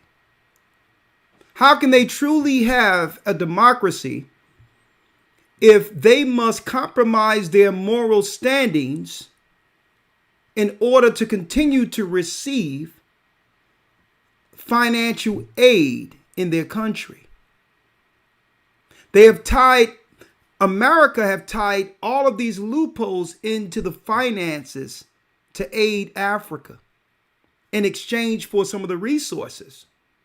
But now they must compromise their morality in order to continue to receive finances. This is why your leaders are now talking with China over in Africa. America have threatened to cut them off while the whole world watches. Blood diamonds, resources, oils, minerals, all the things that Africa produced and continues to produce. The last people to benefit from any of these resources are our people. Judah, Benjamin, and Levi in Africa. They have been threatened in Africa concerning their resources. I mean, their financial aid that wasn't at one time tied to compromising their morality. Hence the reason Kamala Harris and others went over into Africa. Superpowers are jockeying for position to pick up from where America have dropped the ball. Mm-hmm. If you don't believe me, here it is. Fair use. All right, so this, of course, is the big story that we are tracking on fine print tonight. Uganda is under fire from the international community. Uganda has just recently passed a bill that has essentially taken away most rights from the LGBTQ community. So if you happen to be in Uganda, then you cannot identify yourself to be a gay, lesbian, a trans, or a queer individual. You cannot be in a relationship with another individual who is of the same gender as yours. And you certainly cannot marry if you belong to the LGBTQ community. Uganda has possibly become the most dangerous country to live in or visit for the LGBTQ community. Now, activists are calling the sweeping nature of this law to be extremely concerning. The bill was passed in record time with 389 members voting in favour and just 2 people opposed it. Now, Parliament is supposed to be a representation of Uganda, and it shows the extent to which the lawmakers in Uganda are completely opposed to. Now let's make it clear. Now I touched on this during Patreon. Check out on Patreon the whole thing if you want to look at it. But what he isn't saying here is that the people of Uganda has spoken. This is a true democracy. The people of Uganda don't want the aggressive portrayal of the letter people in their country. They don't want it financed. They don't want it politicized like it is here in America. It isn't just the leaders of Uganda. It's the people of Uganda. Right? Fair use. The rights of the LGBTQ people. And there was bound to be a ripple effect. The international community has reacted very sharply, and the United States has also joined in the condemnation. The Secretary of State, Anthony Blinken, has said that this law that's been passed by the Ugandan Parliament will undermine the fundamental human rights and will also reverse the gains that have been made in the fight against HIV/AIDS. Now look at that. The fight against HIV/AIDS. So he says these laws are going to get in the way of progress. So there's a lot of financial aid that's attached under healthcare or HIV when it comes to support for a country. Right? So they tie it all in. Well, that money for HIV, you're not going to need that anymore.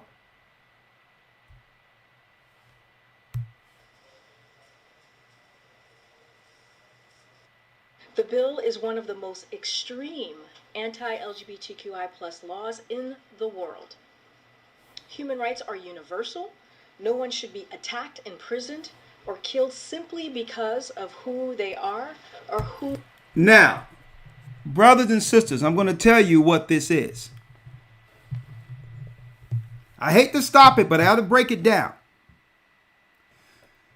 Ugandan president said, we're not here to stop anyone from doing anything they do privately.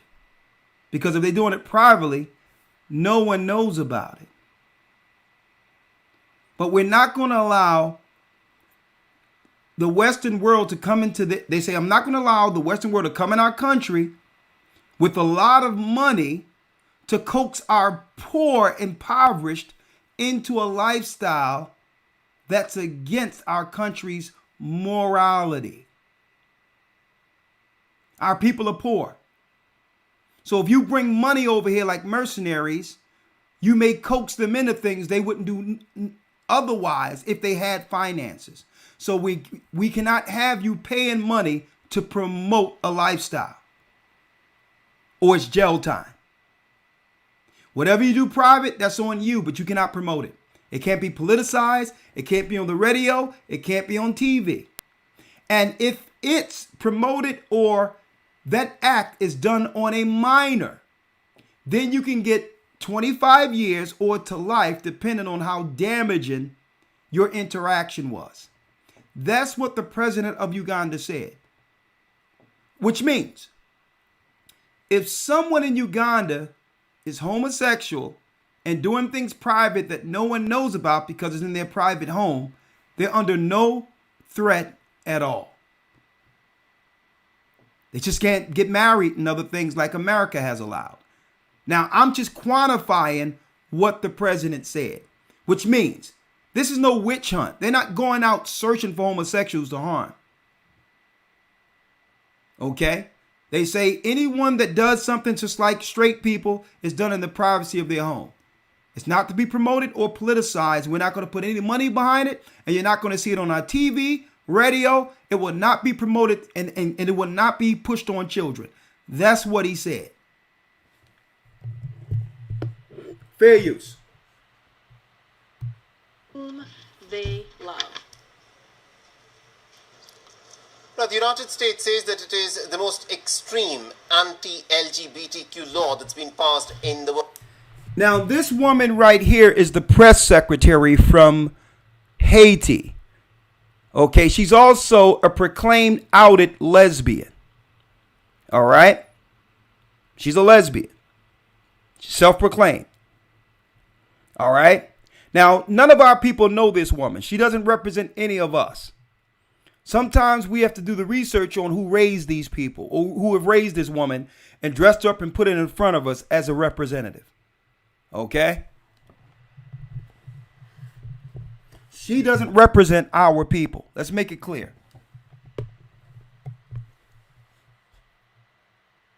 World, a very strong statement to, of course, make.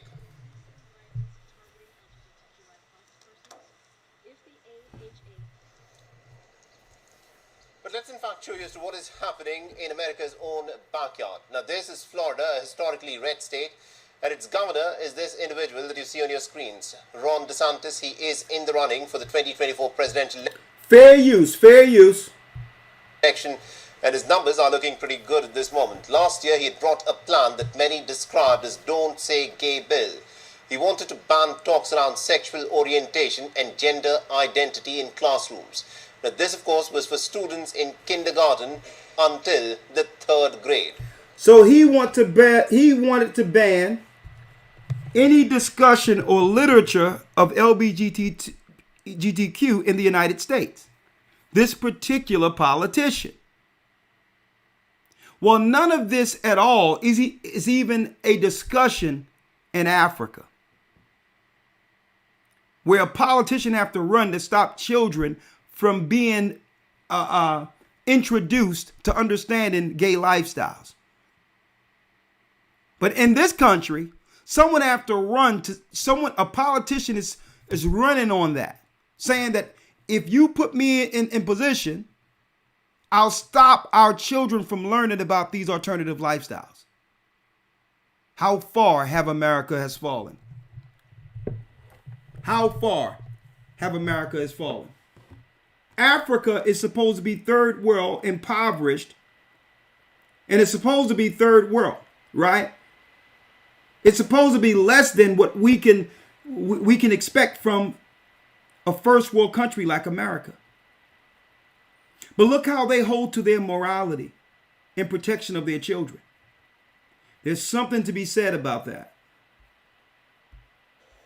But in the latest diktat, Florida is also looking to expand its ban. The governor wants to include all students in public schools.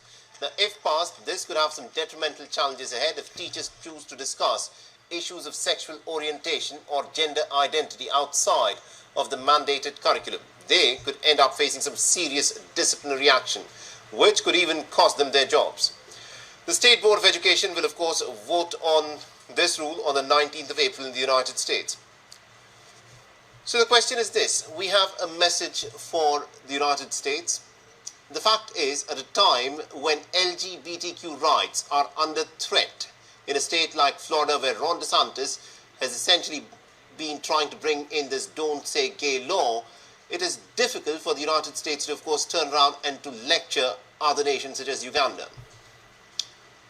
Now, all of this, of course, is panning out. Many people are staring at a bleak future, especially of the LGBTQ community. Their human rights are at stake. Now, while you might be seeing celebrities take part in pride parades and singers dedicating songs to the community, there is still a long road to equality for members of the LGBTQ community. And look at this, folks. America. America the Great. But if you go to Africa and type in Uganda,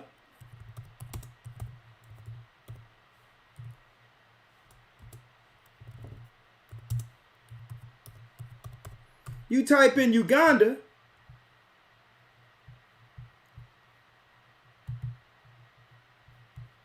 and you have what?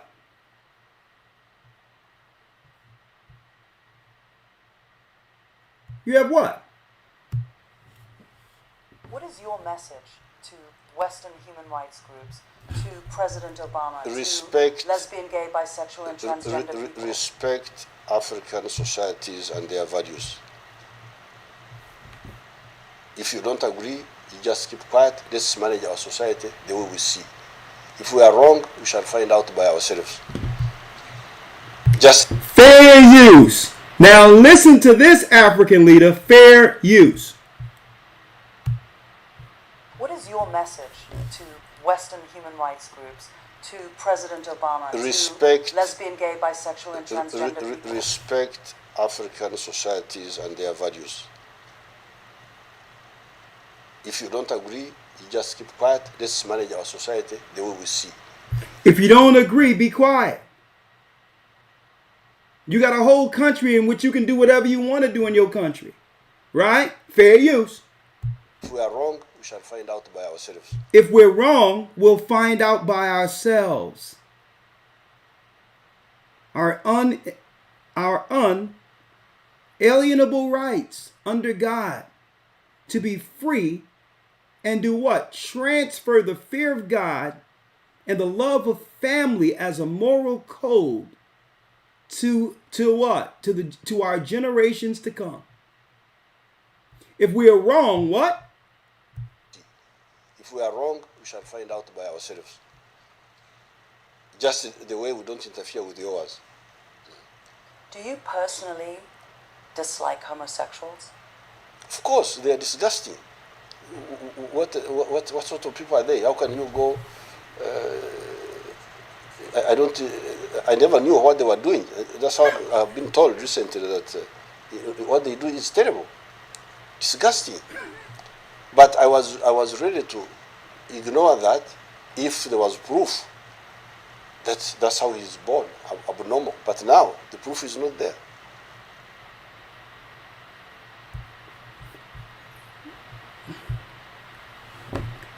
Elder lawyer. Yes, sir. I'll tell you this. The Spirit of the Most High is still residing amongst our people. And it's good to see that Judah, Benjamin, Levi, the children of Israel are standing on that moral code. Knowing that if they allow this to happen in their country, that country will erode to the level of degradation all countries are witnessing on the outside of America. Right. He didn't bite his tongue either. Right. And because of this, elder lawyer, they talking about cutting off financial aid for what? For starving children. So if they really cared about the children, they would still keep the aid going. Right? Right. Because we want to allow you to have access to our children now and teach against the moral codes and the religious fabric of our country. Because I thought you was going to teach the children to help them understand tolerance. I thought you loved children. You see the hypocrisy, folks? And all in all, I'm going to tell you what this is. Like I show you that African leader speaking in China. Africa will be the last battleground. Because Africa, for the sake of self-preservation, are going to have to find other countries to subsidize in the areas America has pulled back. And America will pull back because all of that money going to Africa is tied to what? The lifestyles that they must actually, that they're pushing from the Western world. They've tied their foreign aid to accepting, well, you have to teach this in your school. We got to have a little bit of this on your radio or TV in order for you to continue to receive money. And it's under the umbrella of helping, under the auspice or umbrella of, well, it's HIV aid. It's aid for those who are getting HIV treatment. See? So really, politically, you have to understand, folks, how they hide their little payolas. Right? We'll continue to pay you if you continue to listen to us. Okay? We have access to the black folks and others who have compromised the morality and the belief of their God in Christ in America. And you in Africa are next. Okay? You are next in Africa. We're going to tear your families apart. We're going to we're going to turn you into total atheists, nihilists. We're going to do exactly what we did in America, and your little daughters will no longer raise their children. That's right. We have to keep them busy. We'll give them a basketball and tell them to come play basketball. But that family stuff like nurturing, being a wife, being feminine, raising the children, woman stuff. Well, no, don't worry about that. We're going to initiate your strong women into the MMA. We're going to see if they can put someone in a full Nelson, okay? The rise of political wickedness while the whole world watches. Okay? That's why it says, Elder, America the Great in Revelation 18 is fallen. It's fallen. It's being torn apart incrementally from the inside. They are demoralizing the people from the inside and have separated the people from God. And now that people are separated from God, families are now totally against one another. Man and woman cannot get along in America. Now, these people have total access to doing what they want to what? To our children while we out there working 8-10 hours to make ends meet. This is the world they've always wanted. And you know what? Maybe the Pontiff's father can bring some levity or understanding to it all, Elder Lawyer, before I open up the lines. Maybe the Pope can bring us some biblical perspectives that we can rein all this evil back before Christ returns to judge the world. Let's see the Pope's stance on this. Ser homosexual no es un delito, es una condición humana. Ser homosexual no es un delito, es una condición. Being a homosexual is not a crime. It's a human condition, says the Pope. Condición humana. Somos todos hijos de Dios. We are all children of God. Y Dios nos quiere como estamos y con la fuerza que luchamos cada uno. And God loves us as we are, and for the strength that each one of us has to fight our dignity. Nuestra dignidad. Ser homosexual no es un delito. It's not a crime, says the Pope. No es un delito. It's not a crime. Sí, pero es pecado. Bueno, primero, distingamos pecado por delito. So let me give you the distinction first between sin and crime. Pero también es pecado la falta de caridad con el prójimo. Y vos comandás. But it's also a sin to lack charity with one another. So what about that? So me not giving you a few dollars when you ask is synonymous to gay love, according to the Pope.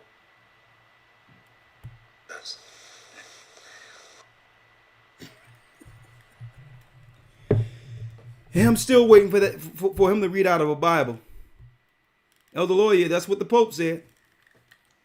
Not having charity is a sin too. What you going to do? So don't wait for any level of scriptural understanding to get this world back under some levels of the fear of God and morality. And guess what? Immorality is now being incentivized by the powers that be. Because this is how you break societies to bring in the New World Order, where the whole world will look at America and say, listen, you're not bringing that mess over here. Hate the whore, burn it with fire, and then all power goes back to the beast for 1 hour, which is the last 7 years before the judgment. Here we go, folks. They've pulled the pin. They pull the pin out of the grenade, which is America. And it's only a matter of time before the Pope and others just let go. Boom. Elder Lawyer, anything before we open up the calls? We're going to drop early tonight. Yes, sir. Just one last point. As we mentioned earlier, we're going into a grim world in which the immoral will be able to kill the righteous and be justified. And the righteous will only, just by saying something against the immorality, will be condemned. That's the world we're going into, and we're seeing it take place right before our eyes. And with that, I yield. Amen. Hey, Albert Pike, which is also one of the founding fathers of the KKK. I mean, it could be a coincidence that Albert Pike was Jewish, but he was one of the original guys who came with the construct of the KKK, allegedly, when you do the history on that. Well, he said in his letter to Manzino, right? He said that at the very end, after they have destroyed Christianity or the belief in Christ, they will release the Satanists, the nihilists, and the evildoers against society. That they will incentivize all that's against God to spearhead the total destruction of the world, having the world population seek an answer. And the only answer would be to accept Satan as your God for refuge. That's the plan. That's the plan. And we're here. But if Africa isn't going out like that. And this is why I keep stating the last war is going to be in Africa. Many will die through this war. And then what's going to happen? There's going to be highways in Africa like that earthquake, like that little line, that big crevice in the earth you see in Africa, where people are going to be running on that highway into the wilderness for safety before Christ returns. I'll be breaking down the final world's war, week 12 in the Hebrew Bible Academy. Be there, okay? historytimes.org. All right, Elder Lawyer, let's open up the calls. And it's time for our people just to take a side. We don't have to hate or belittle someone or come against anyone. Why? Because everyone out there, if you are a true believer, seek the opportunity to show repentance to those who may be a part of any of that, who may be against the Most High.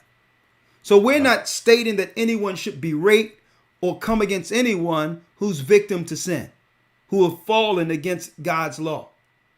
So we should always seek an opportunity to help people who are sick or have been turned for any particular reason against God.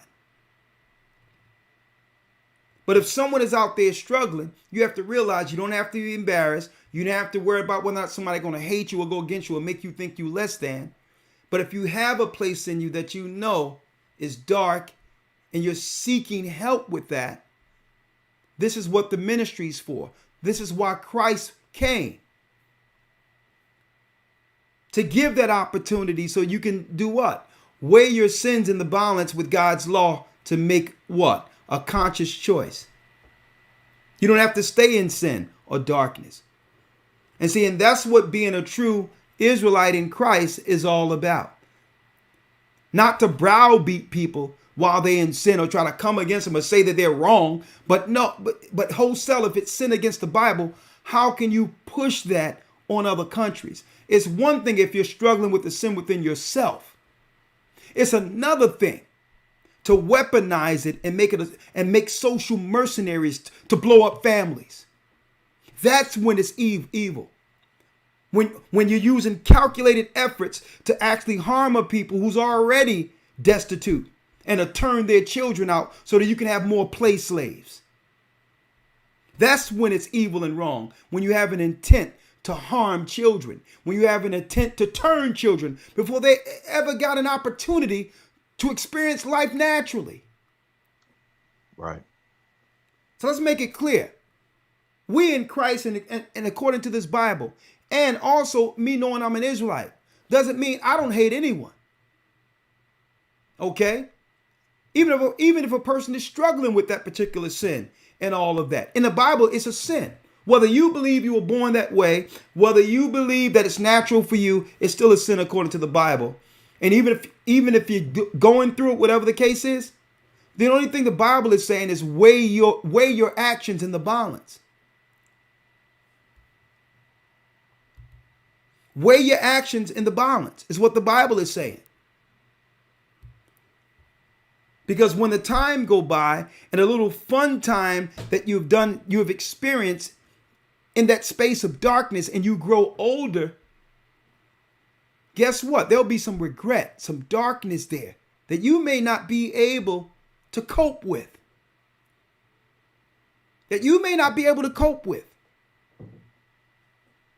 Right now, people drown their thoughts and drown their worries and the sins they're dealing with alcohol, drugs, or whatever, thinking that it'll go away, but that darkness is still there. But if it's there, understand Christ and the Most High who loves you, who sent Christ, is there to help you through that dark moment. And I want to put that out there. Because so many times when people do see Israelites out speaking and teaching and all these things, they just hear how bad they are and what God is going to do to you. Making people feel bad in their current state. Not realizing at one point we were all under sin. We were all shaped in iniquity. We've all done things wrong. But the Most High gave us an opportunity to weigh our lives in the balance using God's law.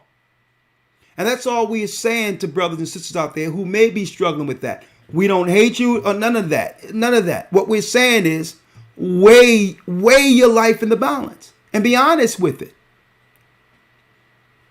And the reality is, if you have ever gone through something, the worst thing you can ever realize is that to have a grown person on the outside of you influence your path by what? By compromising your purity before you had an opportunity to grow and understand what life is. See? We should protect the children and protect their innocence until they grow to a point of making a decision, an adult decision on what to do with their lives. So I wanted to put that out there. All right, Elder Lawyer, I'm going to open up the calls for 1 second, and then we'll wish you all Godspeed. Elder Lawyer, I'm going to call you right back.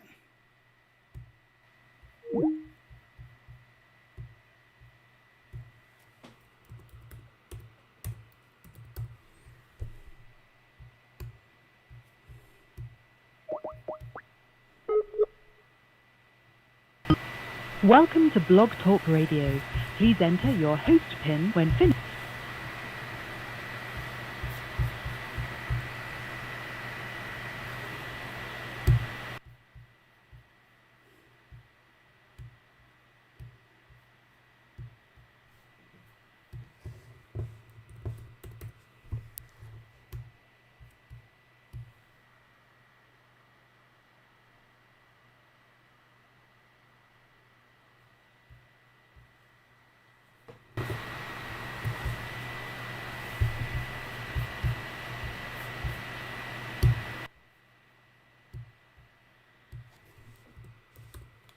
One moment.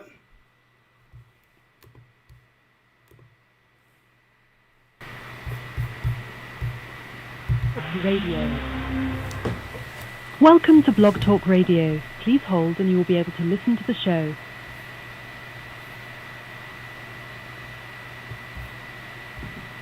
Unmuted. Okay. We're going to go down the lines, the rise of political wickedness, and now they are now enforcing this wickedness on the world. Going after Africa, looking to totally turn Africa. And now that I see this, I must look at this whole HIV AIDS thing, this whole campaign a little different now. It seems like everything starts off, in America it started off as a gay thing. And then all of a sudden, the campaign switched to it became a black thing in the inner cities. And then it just all of a sudden jumped over all the people in Europe and became an African problem, where now the subsidies and money that would go into aid Africa was tied to a disease that first started with quote unquote gay people, right? So if the gay people were first, who would be the authority over all of the money and all of the organizations that would come when it comes to doing what? Setting up different programs and all that for that particular disease. It was the people who initially who dealt with that, who was struggling with that, would be set up first to be the authority over it when what? When America and the Western world opened the bank accounts for it. So now I can understand how when our people are pushing back in Africa, they're saying, well, we're going to pull back HIV subsidies. We didn't know that it came with compromising our morality and belief in God when it comes to sexuality. I thought it was because you wanted to help sick people. But so now we need to look at that also, whether or not that HIV/AIDS thing has been politicized as some level of a Trojan horse that can go into these countries to destroy our people. We need to examine that now.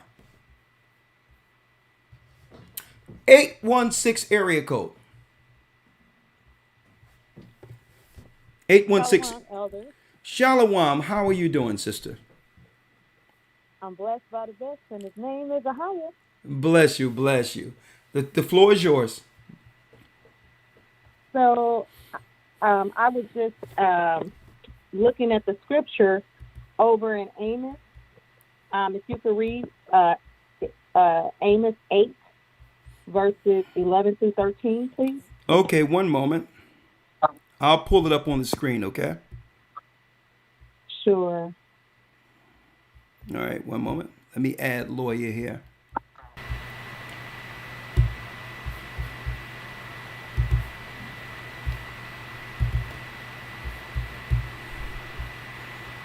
Okay, lawyer, you there? Yes, sir. Okay, great. All right, let me pull this up. The sister said she wanted me to read Amos 8. Hold on.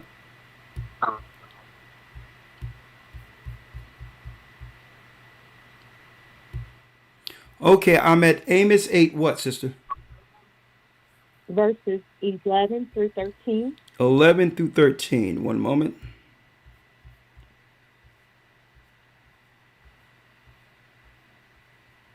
It reads,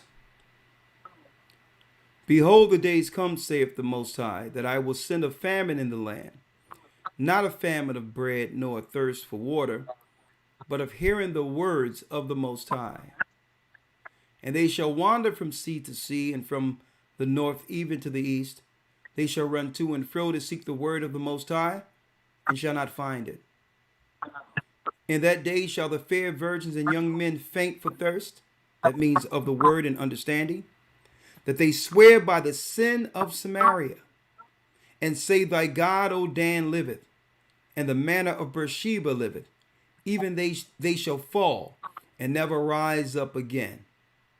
So what's going to happen is the famine of understanding the word, because they're going to attack those who believe in the Bible. And the only thing that will be left are these satanic ancient religions that have always destroyed civilizations and people. So that's right on, sister. Khan.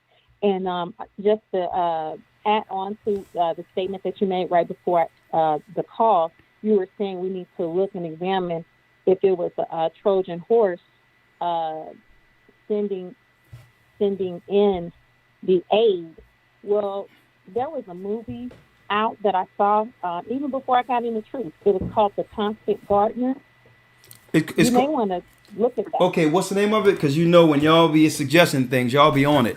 We have some knowledgeable people up in this church. I mean, I'm talking about some serious researchers. What is the name of it again? The Constant Gardener.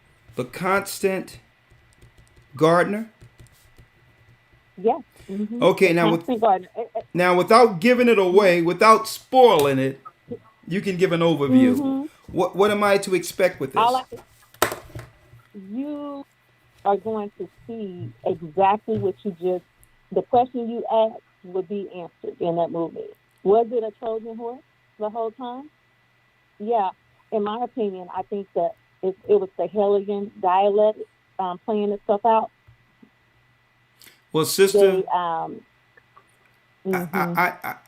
almost put that out there rhetorically.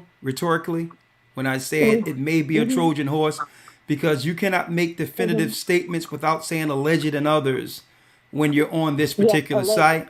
But I'll tell you, I'm going to look at this, but wait till what I'm going to show you this Friday concerning the HIV/AIDS campaign and what all of it. I'm talking about what the politicians and others in Africa and all that.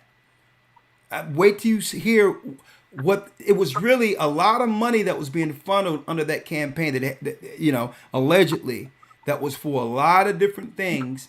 And on top of that, allegedly, there was sicknesses that were already going on in the country that had nothing to do with it that were placed under that umbrella, allegedly.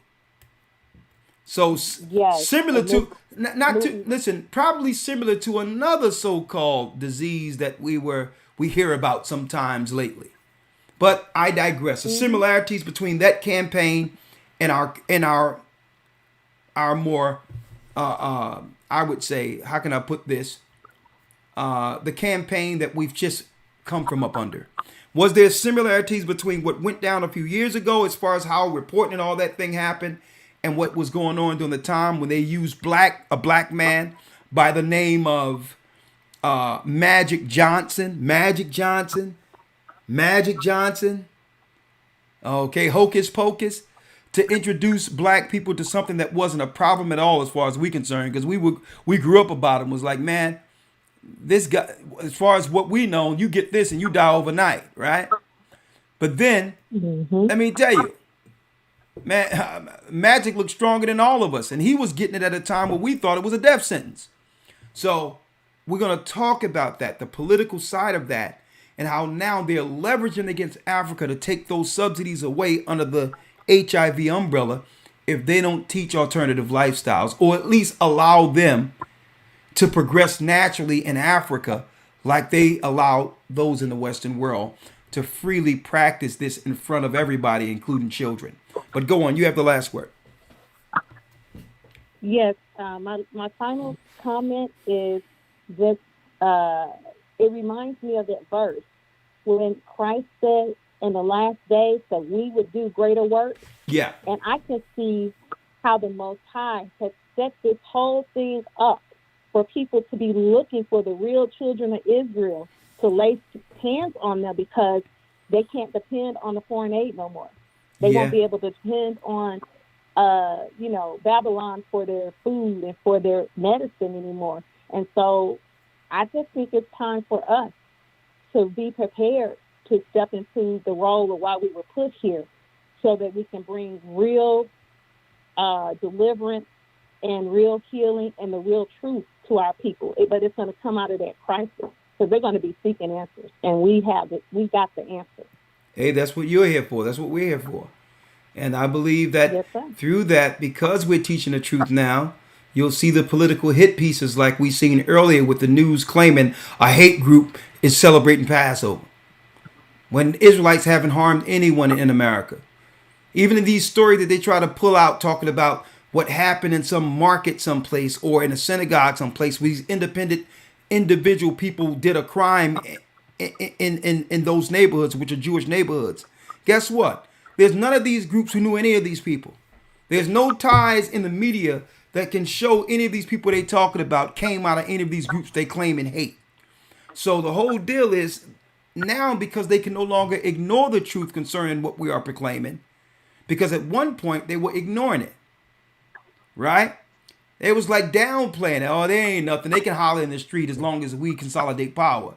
But when our people started listening and coming to the knowledge of the truth and started leaving these conclaves, graves called so-called pagan churches, they started listening and looking. And when the Jesuit orders and all that started losing money with their concerts and all that, with our people getting away from paganism, they say, well, we can no longer ignore this. How do we attack them now? How do we demonize them now? How do we destroy them now? And that's where they are. That's where they are. They're going to try to cut, like I said, even though, sister, I'm going to place you on hold. Even though I know I don't agree with all Israelites' doctrine, I believe according to America, as they state, freedom of religion, I believe that a person should have the right to practice their form of religion under a country that states that every person who lives in America, every citizen, has freedom of religion. So while I may not agree with all Israelites' doctrines, because there were different doctrines during Christ's time, I agree with one's right to practice it according to America's right under the freedom of religion. I don't see nobody coming out and saying that Jewish people cannot do Passover at a convention. I don't see nobody coming out saying Arabs cannot do their Ramadan or whatever they do in their mosque. So why is it you're going to try to come against the Israelite brother who's bringing 500 people to North Carolina? These people are not going to be stealing no more. They know the Ten Commandments. They know to follow Sabbath. A lot of them have turned their lives away from drugs and alcohol and the promotion of total degradation that's pushed through mainstream media entertainment. So now they're going to try to now do what? Make it illegal for these other places to rent to those who claim to be Israelites because they so-called say something loud on the corner that you may disagree with, when the Constitution affords them the freedoms to do that too, as long as they don't harm anyone. We have to be careful what we allow when these media pieces begin to do hit pieces against a group, because when they do it against one person and it becomes law, guess what? They can do it to anyone. They can do it to a peaceful person if they disagree with that piece, if they disagree with what that peaceful person is doing or saying, which is true. So we can't allow this. The freedom of press wasn't supposed to be utilized to take away freedoms.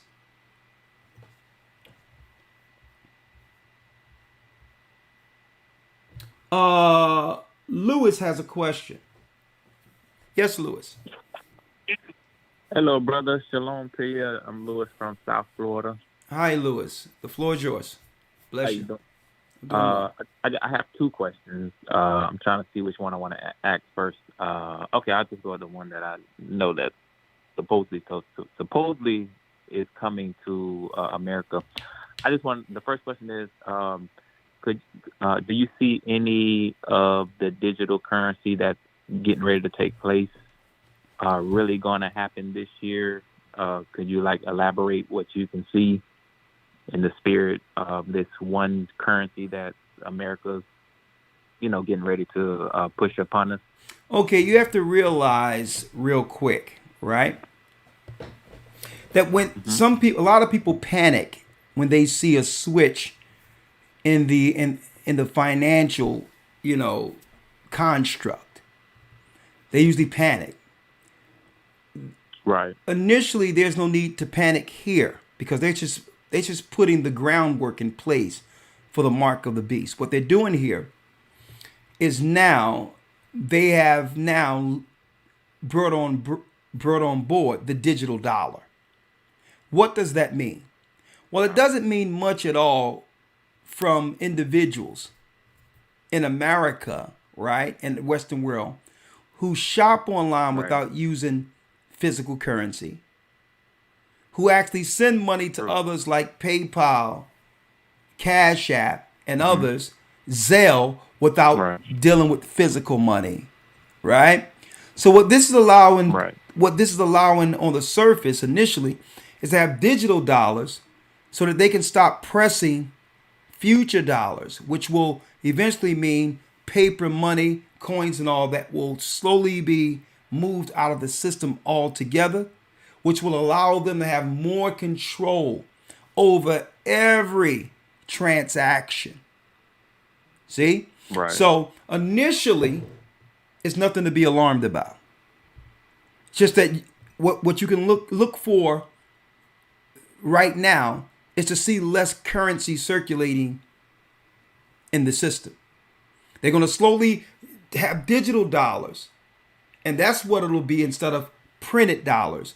And then they'll pull the money out of the system, and then for whatever reason, they can now have control. If they feel that what you're doing is extreme or whatever the case is, they can freeze things up and you won't have access because there's no money.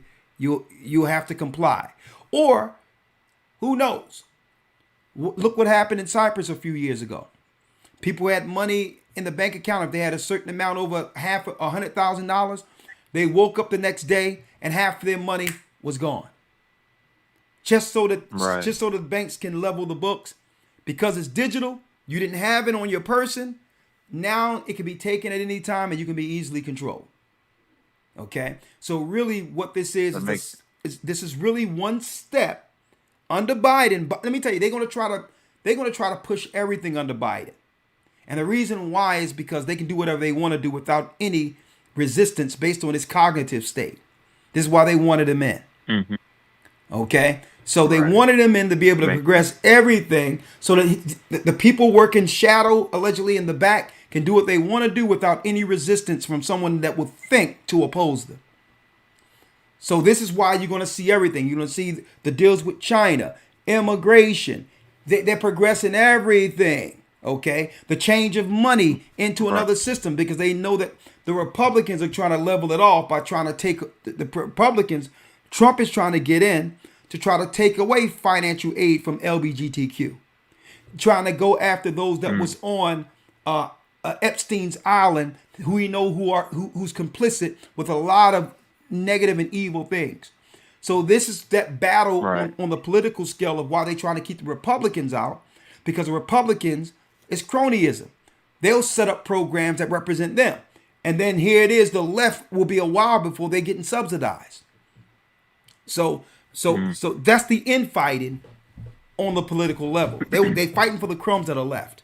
But all in all, what I'm telling you here is that there's nothing to be alarmed with right now concerning them transferring to the digital dollar. It's everything we've been talking about. The mark of the beast, where you will not be able to buy or sell unless you now comply to the government. Well, this is one step towards that because the people aren't going to have physical money. This is one step towards proving that everything the Bible said is correct and is going to happen.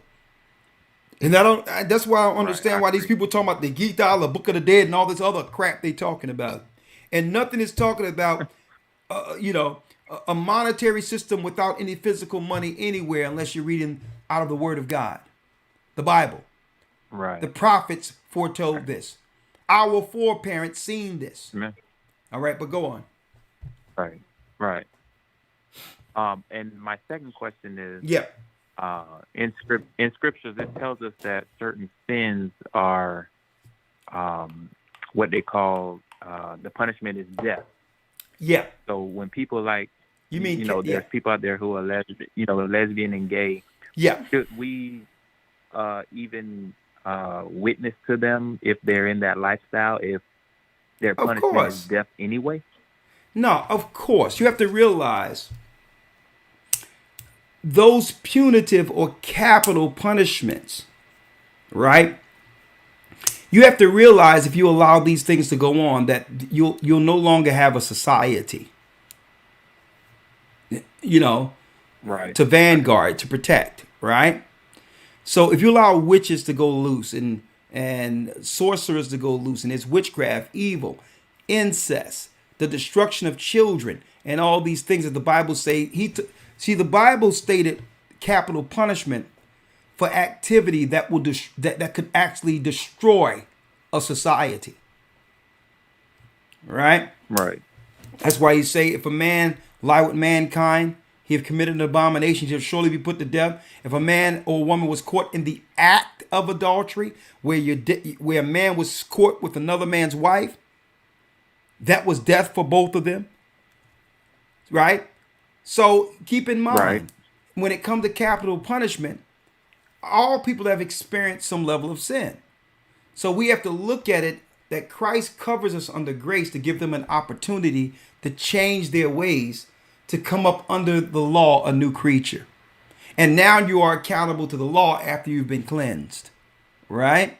So yes, every opportunity, if the Most High allow to help someone see Christ, you give that opportunity. But we can't browbeat a person okay, and accuse them and make them feel less than because they're in a state of darkness or sin in the moment. Even if that sin would have been capital punishment in the Old Testament, right? So Christ has given us the grace as an opportunity to change, and he have done the same for everyone else. Okay, he've done the same for everyone else. So yes, they have an opportunity to change too. Because why? The Bible, Christ died. His blood was shed for that opportunity for them. He died so they wouldn't have to. His blood was shed on the heavenly tables, and he spread it for the sins of the world so that they won't have to die. He covers that death in the Old Testament. Now, but if they don't repent and turn from their ways, then it goes to Romans, the first chapter, where they says those who do such things and have pleasure in those who do them are worthy of death. Because now, they're out there grooming people. They're targeting people. They're pushing something that they know has harmed them spiritually. All right? So that's the difference, okay? Appreciate that. Shalom to everybody, and may God continue to bless you in your ministry. All praises be to the Most High and Yeshua, the water, my brother. Are you in the academy? No. Hey. Not as of yet. Let me I'll tell you what. Your loss. I'm about to go into who's Edom and that how they're connected to fascism and Nazism. They want to point to Nazis and all that when the people who claiming that people should stop Nazis and that we should stop Nazi thinking and all this other stuff are the creators of Nazism. And I'm going to prove it. Thank you. I can believe it. All right, my brother. All right, shalom. HistoryTimes.org. You're missing it. All right, we have Gabriel has a comment. Hey, Elder Shalom. How are you? I'm doing well. I'm blessed by the best, and his name is Ahaya. How are you doing? Gabarya Allah. Doing well. Yes, sir. Yes, sir. Good to hear from you. I hope everything's well. I heard you say that you're going to do a teaching on Friday about the whole HIV/AIDS thing in Africa and how they're taking advantage of basically threatening Africans that we're not going to give you aid anymore by the way, we're not going to give you the aid from the money that you give us to give back to you, which is what they always do. They recycle it. And then when they do give it back to you, it doesn't go to anybody. It doesn't go to the Africans there. It doesn't go to anybody except for people's pockets or politicians' pockets. But have you heard of Dr. Peter Duesberg, Elder? You was telling me about him, and I wrote him down, and I'm researching him now. You was telling me about that during Patreon. Yeah. Yeah, he's literally, it won't take you long. You get to read some of his papers and some of his lectures. He's repeating what you're saying. He literally, and he basically says how they defunded him and they stopped giving him any grants. He used to be, at one point in the early 90s, he was the #1 grant receiver in America. Nobody received more grants. He could raise more money than anybody could shake a stick at. And then when he started doing his research on AIDS and what he discovered about AIDS, they took away his money. They tried to get him fired, but they couldn't. So literally, if our brothers and sisters get up and fly to California and go to University of California, Berkeley, you can sit in his class. Everything. He's literally all these things. And just one quick point, I'll tell you what he says. He says, based on the laws of an epidemic, that we should see the same percentage of people. If AIDS is caused by what they say it's caused by, everywhere you go in every place in the world, it should be the same percentage of people. It should be a majority percent. It should be women, and then women pass it along because they're the carriers. But in America, it's like 90% men. Those some interesting statistics. Oh yeah, go look it up. And then literally, what they would do is they would add a new disease every year. Hold up. Constituted. I'm saying I have to be very careful on YouTube when it comes to this medical thing. Okay. Yep. Sorry. Because you know what I mean. Because unless this is why you notice I allow the experts on the video to make the Sure, statements. sure. I don't make Sure. statements. So I'll leave it at that. Just, take a look at Dr. Peter Duesberg and see what he talks about, because he's a professional. I'm not. And, But please, what I would like you to do, brother, because I really want to hear about this. I'm going to look him up. Sure. Hold on. Let me write your number down, Gabriel. Because what I want to do is have you pick up and give me some insight after I speak with him, so that you can continue what you're saying now on Patreon Friday. And the reason why is because I know people want to hear what you have to say here. Hold on. Because I'm going to tell you, it's like everything, it seems like it comes out of nowhere. We have nothing to do with it. And all of a sudden, at the end of it, we're disproportionately affected by whatever disease they come out with. First, HIV was gay people. And then they say, well, yeah, the black people everywhere is dying of AIDS. Right? After showing, and see, I can speak on this is because I was a young man when the whole community was totally shocked at Magic Johnson getting up saying he had AIDS, HIV. He said the disease is called AIDS. So I was a young man when this happened. So I remember this expressly. And there was no one in our neighborhood concerned about any of this stuff. And then it became and then the same thing. Even when the Roni Roan came a couple of years ago. It came out of Wuhan, China, and now they're saying everybody in North Philly could be affected more than anyone else in Pennsylvania. I'm like, well, hold up here. These are some serious coincidences here. That it starts off one way, then we become the face of it to get it funded, and then the money goes to everyone else, and our people end up getting attacked under this so-called quasi whatever it is. And I think that we need to examine the political side of this stuff, more so to understand whether or not we're indirectly being attacked. Indirectly. Well, yeah. I mean, my wife is she's Jewish. She's from Congo. Okay. And she always says, she says, I just don't know what it is about my country that these people are so focused on. She said, I just don't get it. So she says they always talk about AIDS. And one of the governors, you probably saw it on YouTube before, where he said, well, you guys keep telling us that we're dying of AIDS. And he says, where are the bodies? Whoa! Yeah. We're gonna deal with the numbers game this coming Friday, so let it go. Sure. Because I'll let that go. Because you about to bait me into something that's gonna put this channel on. I don't want to put this channel on timeout, and I'm sure you want to see me here on YouTube next week, so I'm gonna leave that there. Absolutely. All right. Yeah, let me leave that alone. All right, goodbye, y'all. But yeah, that's basically it. That's basically it. The last part is just the whole misdirection, the political attack on our people. Yeah. Over in Africa, and they're utilizing this as they always do to basically scare Africans and say, well, we're going to sanction you. We're not going to give you any money. Oh, but by the way, we know you have to find a way to get that oil and that gold and that copper and that coltan out.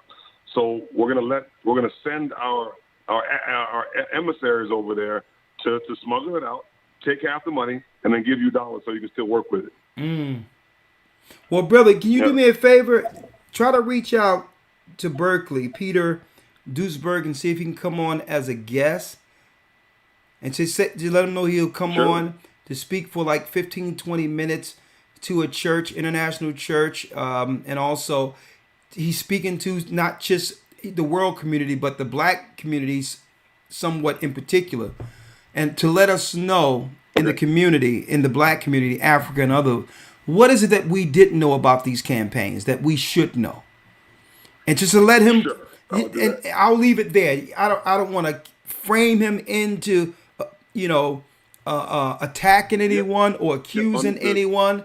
Just from his professional perspective, what is it based on his view of all these campaigns, AIDS, the coronavirus, whatever it is? What perspective that he viewed from his professional viewpoint that he think we should understand? All right, so I'll do that. Ask him, call him. Send Elder Lawyer some links. Thank you. Well, I'm going to find some links myself. You can send another lawyer, but see if you can reach out to him and see if he'll become an expert guest on one of our programs. And we'll be neutral. We're here. We're here just to hear his expert advice on it. All right.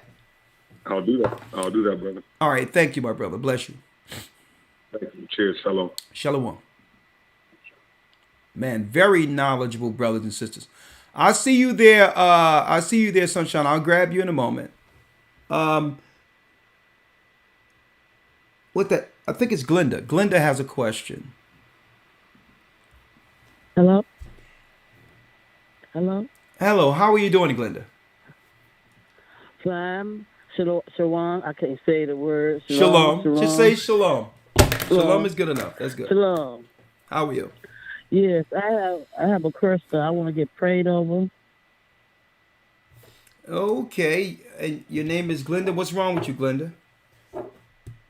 Well, I started out smoking. I was smoking cigarettes. But I was smoking for a day. But then as I said I was going to stop, it got worse. What's wrong with you, though? What have you been diagnosed with? Diagnosed with? Yeah. I ain't diagnosed with nothing. Okay. That I know of. So you just need a prayer that the Most High can help you get over the addiction to the cigarettes and also heal whatever damage that could have been done through the habit, right? Yeah, because I've been smoking for a while, but I wasn't smoking that much bad, so I was trying to stop. It just got worse. Like there's something inside that's taking over. Yeah, it's so a spirit. I feel like I need a prayer. Okay. Yeah. What city and state you live in, Glenda? Chattanooga, Tennessee. I was trying to see if y'all have a church this way. Okay. We do have a church near Tennessee. I'm going to give your number to lawyer. He's going to reach you. I'm going to make sure a prayer get done for you and make sure that you can connect with the body, okay? All right, I appreciate that. All right, bless you. I'll make sure lawyer get this. And on top of this, just so that we're attacking this from both angles, make sure you send an email to GOCC South. GOCC South. GOCC South. Let me get a pen and paper. Let me get a pen and paper. Okay. Elder Lawyer, that's GOCC South at yahoo.com, right? Yes, sir. Hold up. All right. I got it. Hold up. Let me write it down. Oh. GOCC South. South, that's SOUTH at yahoo.com. At who? Yahoo. YAHOO. Yahoo, which is really Judah. Oh, okay, gotcha. They did it another way. Okay, Yahoo, I got that down. Judah. All right, thank you. Thank you. All right, bless you. Mm-hmm. Bless you too, now. All right, bless you. All right, going down the line. Maka, y'all. I'd like to say next week we will premiere the video. Bye bye. Bye bye will be premiered next week as we spearhead. That's right, Music with the Purpose Part 2. Many have been demanding when will the next project will be done. When would the next project be done? Well, we're going to bring out the single first that can be downloaded. Bye bye. Next week premiere before we actually spearhead the full project. All right. Okay, we have Micah, y'all, has a question. Shalom. Shalom, Elder. Shalom, Elder. Shalom. How are you? Tribe of Asher, New York body. Bless you. Outstanding. Thank you. Blessing likewise. Double honors and blessings to you, Elder. I just have two quick questions that tie in with the lesson and also with the wilderness. Yes. If I may. The first one being Africa's position and their opposition to everything that's going on regarding the LGBTQ movement. Will this create a hedge for them when you're in those days, and then that will be the wilderness for us, or is the wilderness going to be like on a whole different plain that the highways are going to lead us to? Okay, you have to realize they're just using this right now as a political proxy. right? Really, the real story isn't about LGBTQ more so than it is that Africa is negotiating with other countries. Now that America has become compromised, their dollar will be devalued. And on top of that, when Africa began to disconnect themselves, the finances and all that is going to affect America's political position on the earth. So what they're using this so-called LGBTQ Uganda thing as a proxy to attack Africa politically. Like when the guy stated, we're watching this bill closely on how they do this, on whether or not to continue to support financial aid to Uganda. Now, when they're making statements like that, you would think Africa was enriching uranium, making nuclear bombs. That's some of the verbiage I heard during the time they were looking to go against Saddam Hussein. We're going to watch them carefully. So really what this is a political reason to cut them off and to begin to wage frontal wars against certain countries who oppose America's advances. Now, eventually, it's going to lead to what? It could lead to them funding groups that would come in from other places claiming to be rebel scenarios that can cause what they would claim a civil war. Almost like a black Al-Qaeda or ISIS type of deal to actually promote to us that it's infighting when really it's bringing people in from other countries and others as mercenaries to tear the country down. That would lead to what? Destabilizing Africa. And as a pretext, they're going to have to go into other areas outside of their villages.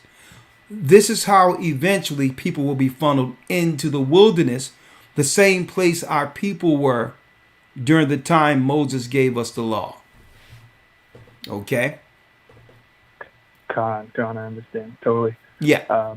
My second question is, I know that before the Exodus, the Most High had Moses, basically communicate to the people that they should loot Egypt before leaving. Will that be kind of like the same scenario for us, or will everything be provided, so to speak, logistically once we're like on those highways? Well, you have to realize the Most High told Moses, borrow from the Egyptians, right? He said, borrow from the Egyptians. What did I share you say? Yeah, because you have to realize it was the Egyptians who became rich off of Joseph and our forefathers there, who were the politicians at that time, who set up a way to preserve the earth, the Mesopotamian area, through a 7-year famine. So that's how they was able to consolidate power. It was because of our ingenuity and understanding. The same America become great because of us. Before they started opening the borders to immigrants and all that, we built the foundation of this country. So now, anyone who knows what's really going on in America, on the political side and otherwise, understand that there's a fire sale going on right now. Right?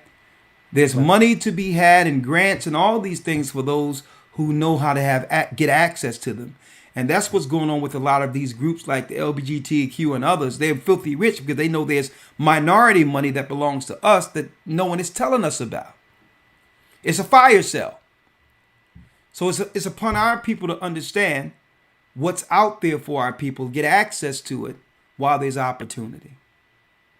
Right? So that's where our people need to be when it comes to that side of the scripture. Okay? People don't have to do nothing illegal. They're not to try to pillage something or nothing. No. There's money out there, but people aren't telling us how to get access to it. And they're using our plight, our condition, so that other people can elbow us out of them. They use us as a political reason, like George Floyd and others. And then once they say, okay, here's the money, they elbow us out of the way. And next thing you know, they got all these other people who have nothing to do with us getting access to it. So the reality is, it's time for our people to become more fiscally sound and understand politically how things work, to know that there's money out there that's readily available for us if we're willing to go get it. The other thing is,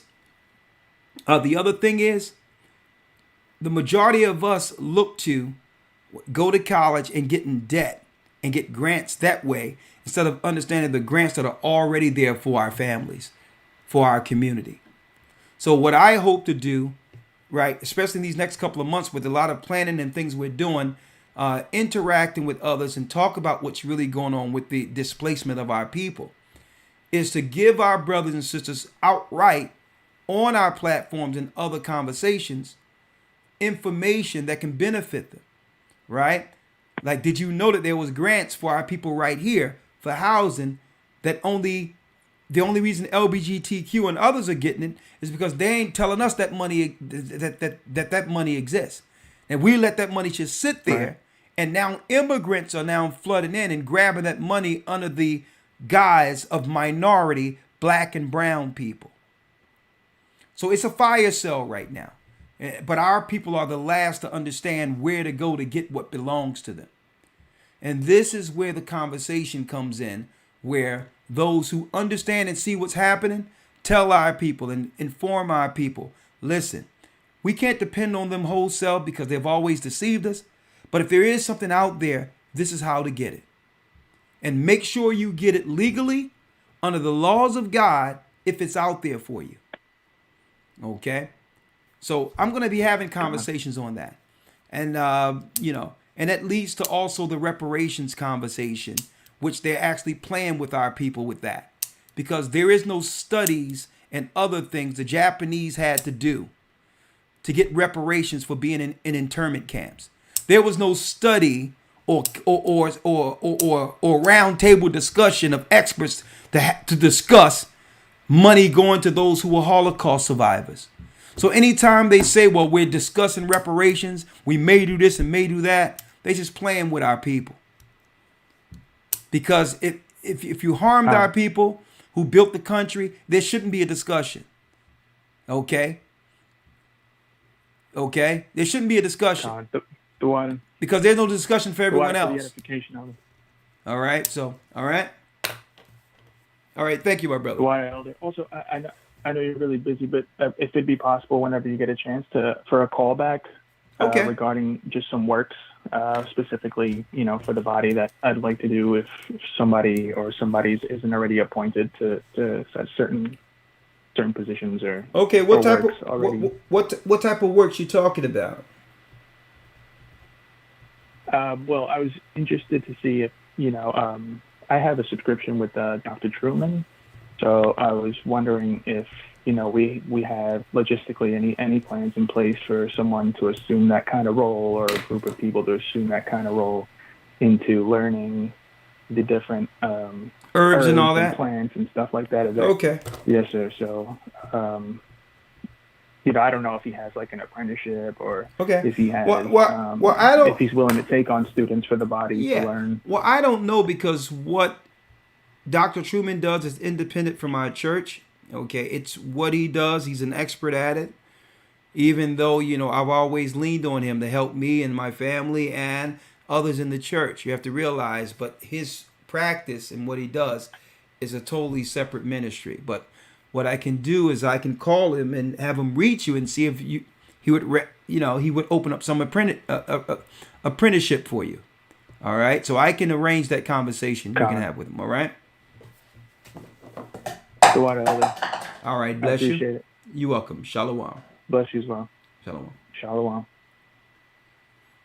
And another thing, I'm going to be making we're making an announcement this weekend that if there's people who are in the church, have licenses for contracting work and building and things of that nature, and that's in your wheelhouse. We're asking for some volunteers for some big projects that are coming up that's going to benefit the people. All right. So you can volunteer your time, electricians, carpenters, sheetrock, whatever you do. If you're a part of the church, you're going to hear about this because we have a lot of projects coming down the pipeline that's going to need hands-on. So I'm going to put that out there now. You're going to be hearing that this Friday. We have a lot of projects that's coming that's going to benefit the people. All right. So if you have these particular types of licenses and expertise, if you can donate some time for us, we would really appreciate that. Now, and you'll hear more about that in weeks to come. All right. Let's see. Who that? Jermaine has a question. Yes, Jermaine. Shalom, Elder. How are you? I'm doing well. Yourself? I'm doing good. First, I just wanted to say thank you because I appreciate everything that you've done. I've been following you guys since the summer. This is my second Bible Academy, and it's completely changed my life and my view. Thank you. It's just amazing. So I'm from Massachusetts, but I wanted to know if you had like a church here or close by that I could attend. Absolutely, and we have a church there. I also wanted to get baptized. All right, definitely, Jermaine. Hold on, You in Boston, right? Yes, I'm close to Boston. Okay, how old are you? 37. 37. Family? No. Okay. All right. So baptism. I'll make sure I connect this with the leader there over in Boston to give you a call and get in the body, brother. There's a lot of work we can do. So I really appreciate you reaching out and becoming a part of the academy. And there's greater works you're going to do here. So thank you. All right. I appreciate it. Thank you. All right. Bless you. Thanks. All right. We have is that who? Azalea. Hold up. Is this Azalea Banks? Let's find out. No, it's not Azalea Banks. Okay, I thought I was going to say, sister, we're here to help you out. I'm glad you on the line. We're going to tell you to get rid of those chickens. Okay. Those chickens in that little closet you got over there. Azalea, get your life together. Christ loves you. Oh, Lord. But go on. How you doing, Azalea? Let's do it. Talk to me. I'm doing well, Elder. I'm doing good. Thank you for asking. My question is, what can you share with us regarding the second Exodus, and does it have anything to do with us going into the wilderness? Is it connected to us going into the wilderness? Well, you have to realize when you say second Exodus, this Exodus is going to be different than Egypt, because it's not going to be a wholesale one night deal, leaving all together, right, after Passover, like it was coming out of Egypt, right? Okay. So this is going to be more so us actually. Let me read this. I can make it easier for you.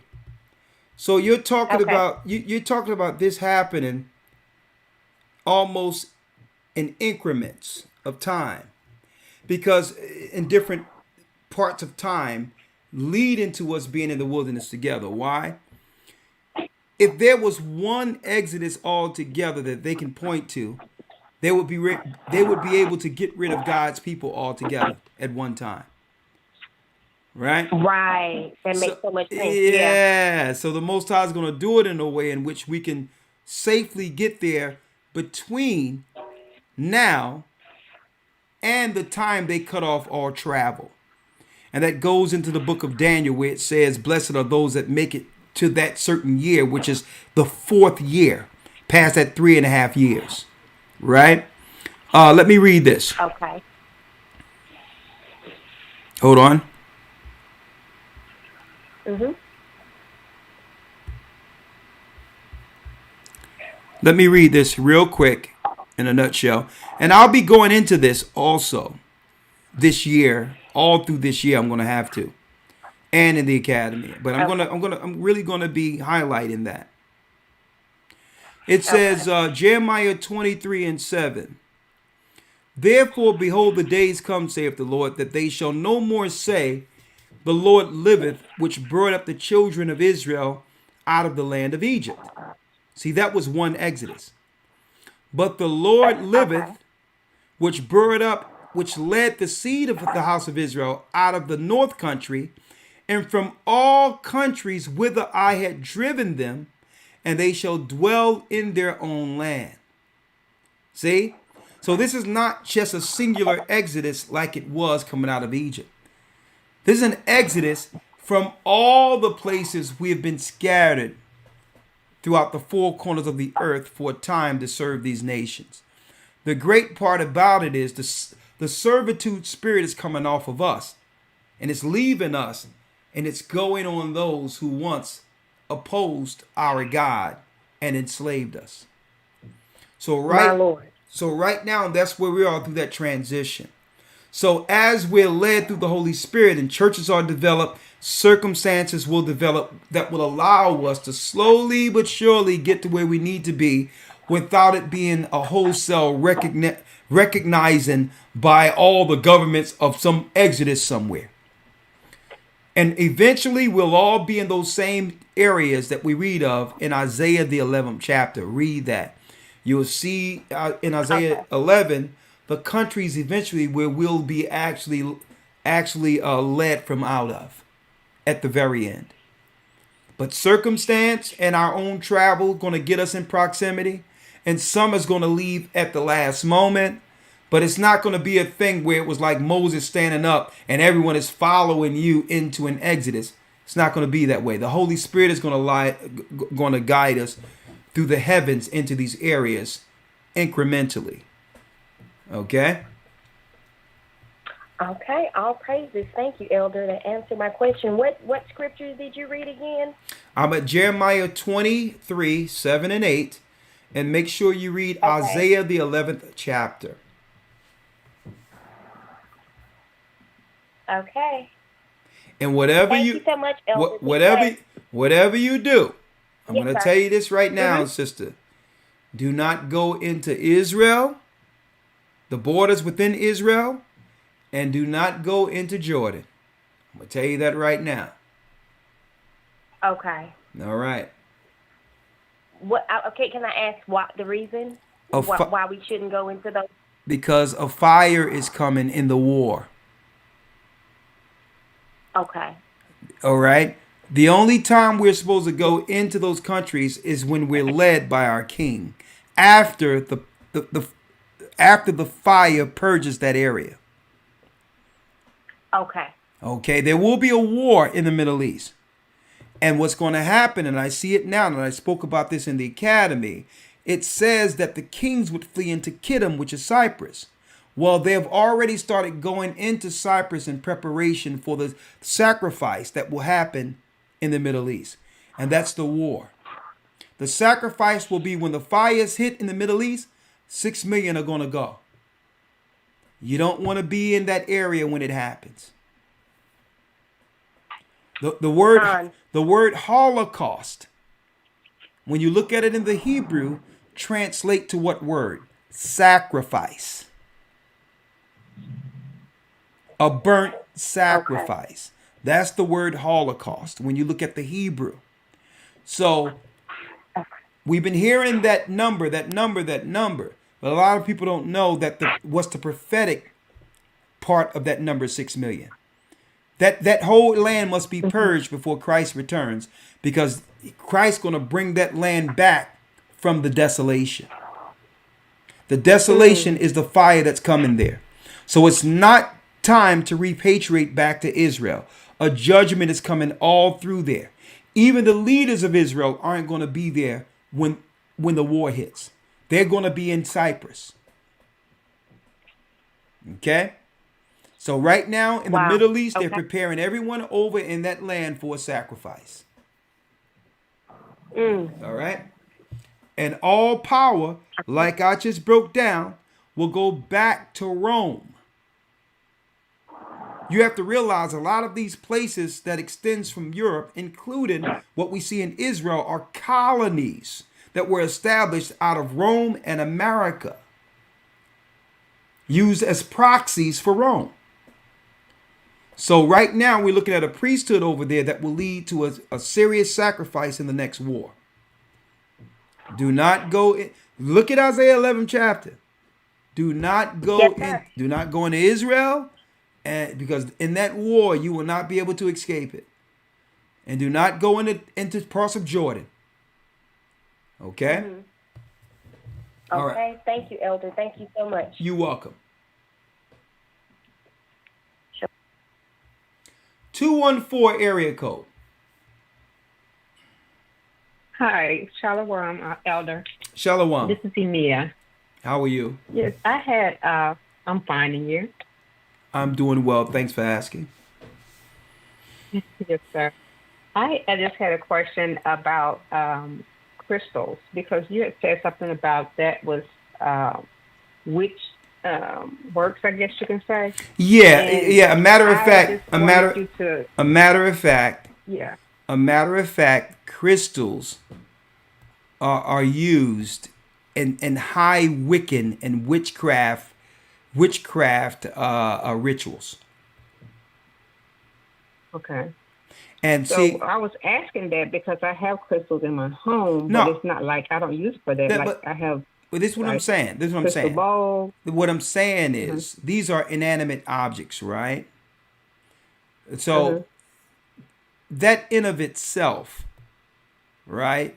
Crystals aren't anything outside of being crystals unless you're dealing with them with some level of spiritual expectation or connection to it. That's when it becomes an idol. That's when it becomes something that you deem has power. Oh, I see. Okay. Okay, because I was getting ready to throw it all out if that's what it was. Listen, what I'm saying is, we all know what crystal balls were used for. Right.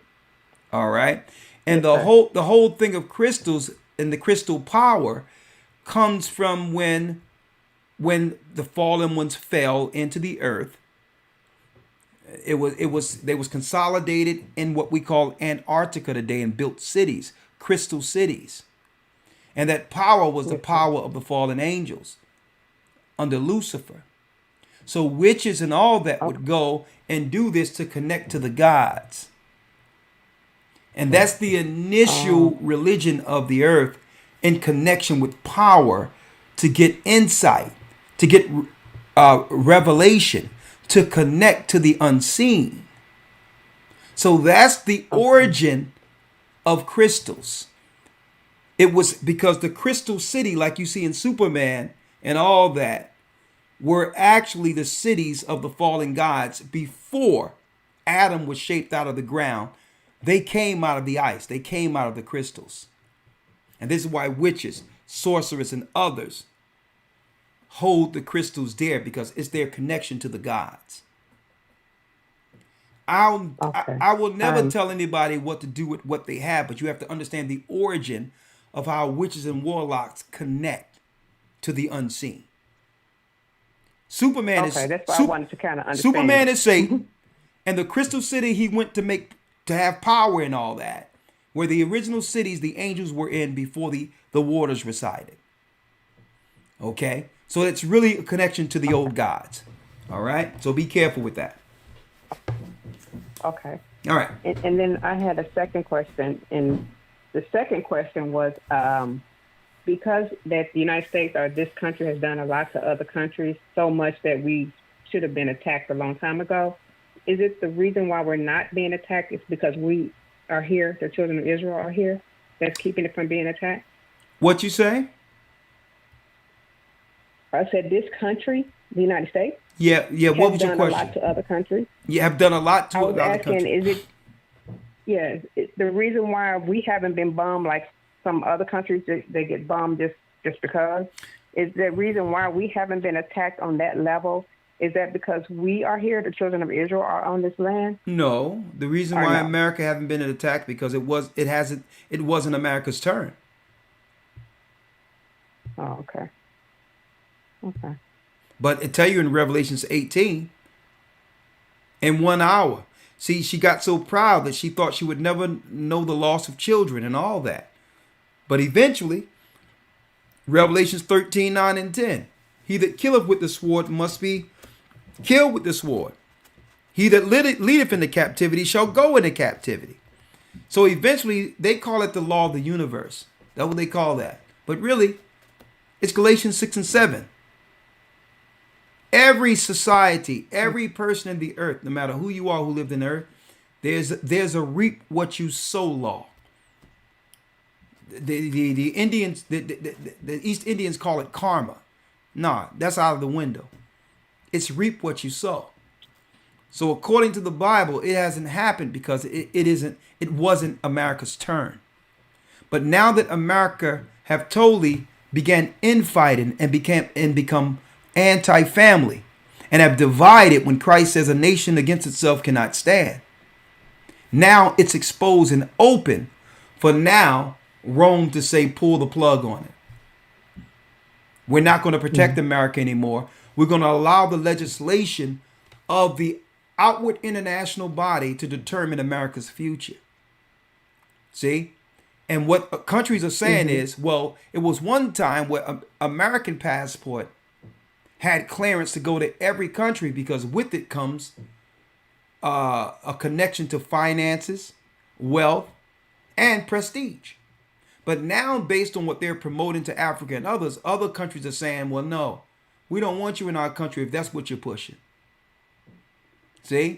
So they're going to start closing the doors because they know that America have fallen into total degradation and immorality to where America is going to begin to fall on itself.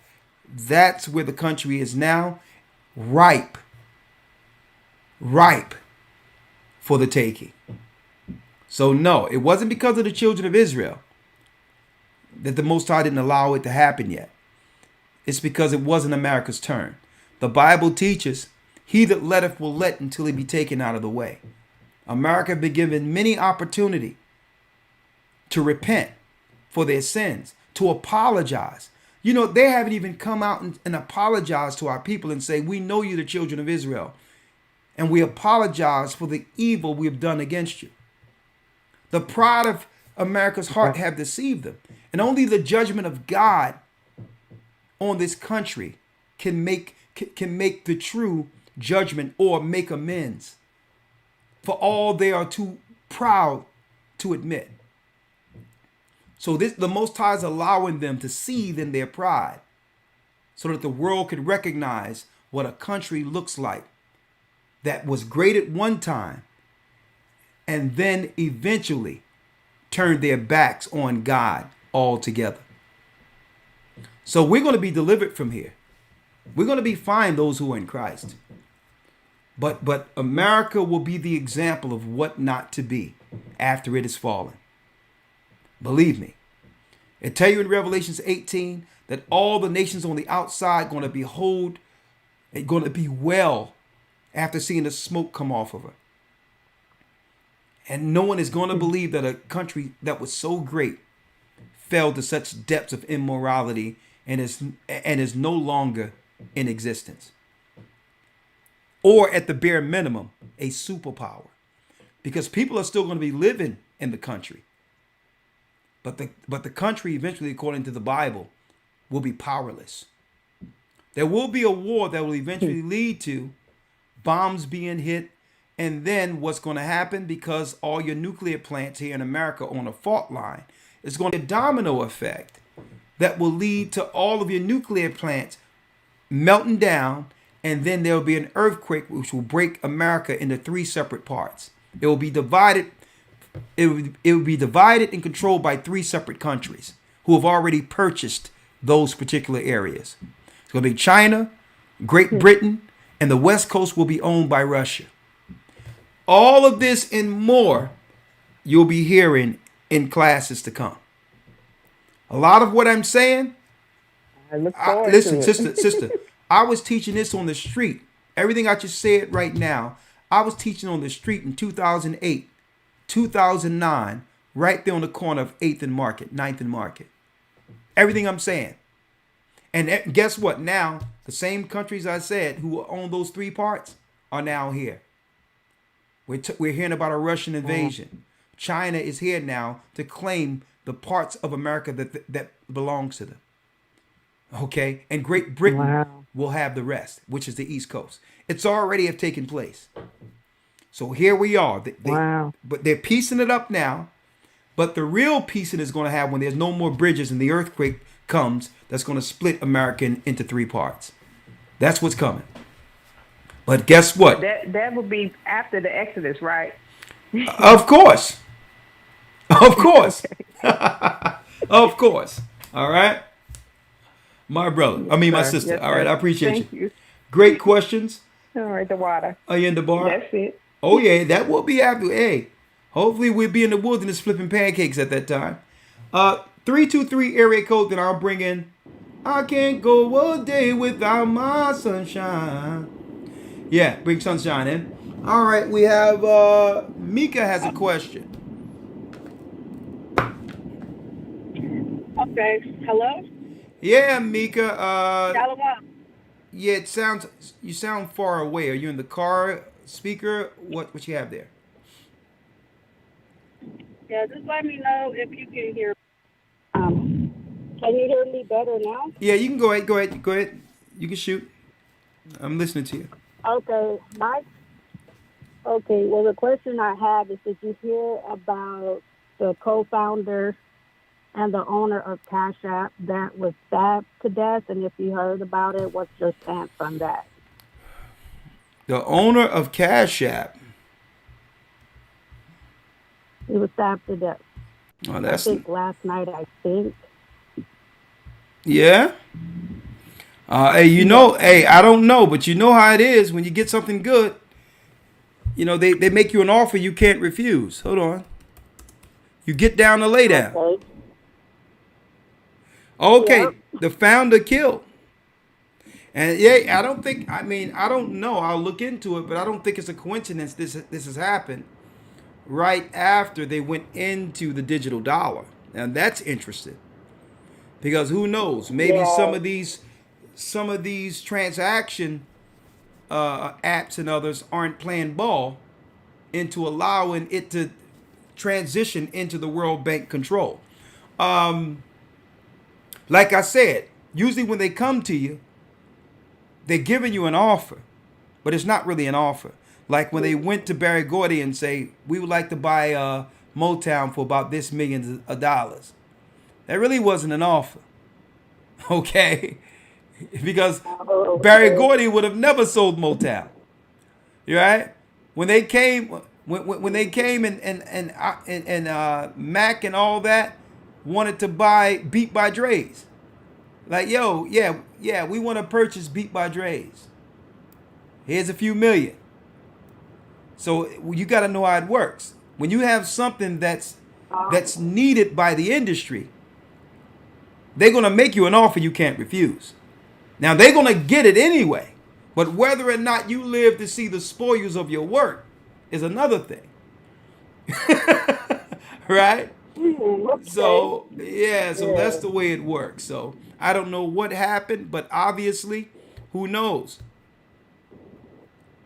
Who knows? He probably tried to stand pat with his particular business and, and didn't want to play ball. Probably. I don't know. Whatever. But, hey, I hope he was right with the Most High. That's the key thing. Because I know a lot of Israelites was doing, transactions, sending money back and forth. Yeah. It's Apple. It was Apple. I keep on saying Mac. That's showing my age. It's showing Apple now owns Beat by Dre's. But when the industry say they want something, it's all one big cabal. And eventually, they make you an offer. And they'll tell you, listen, it's an offer.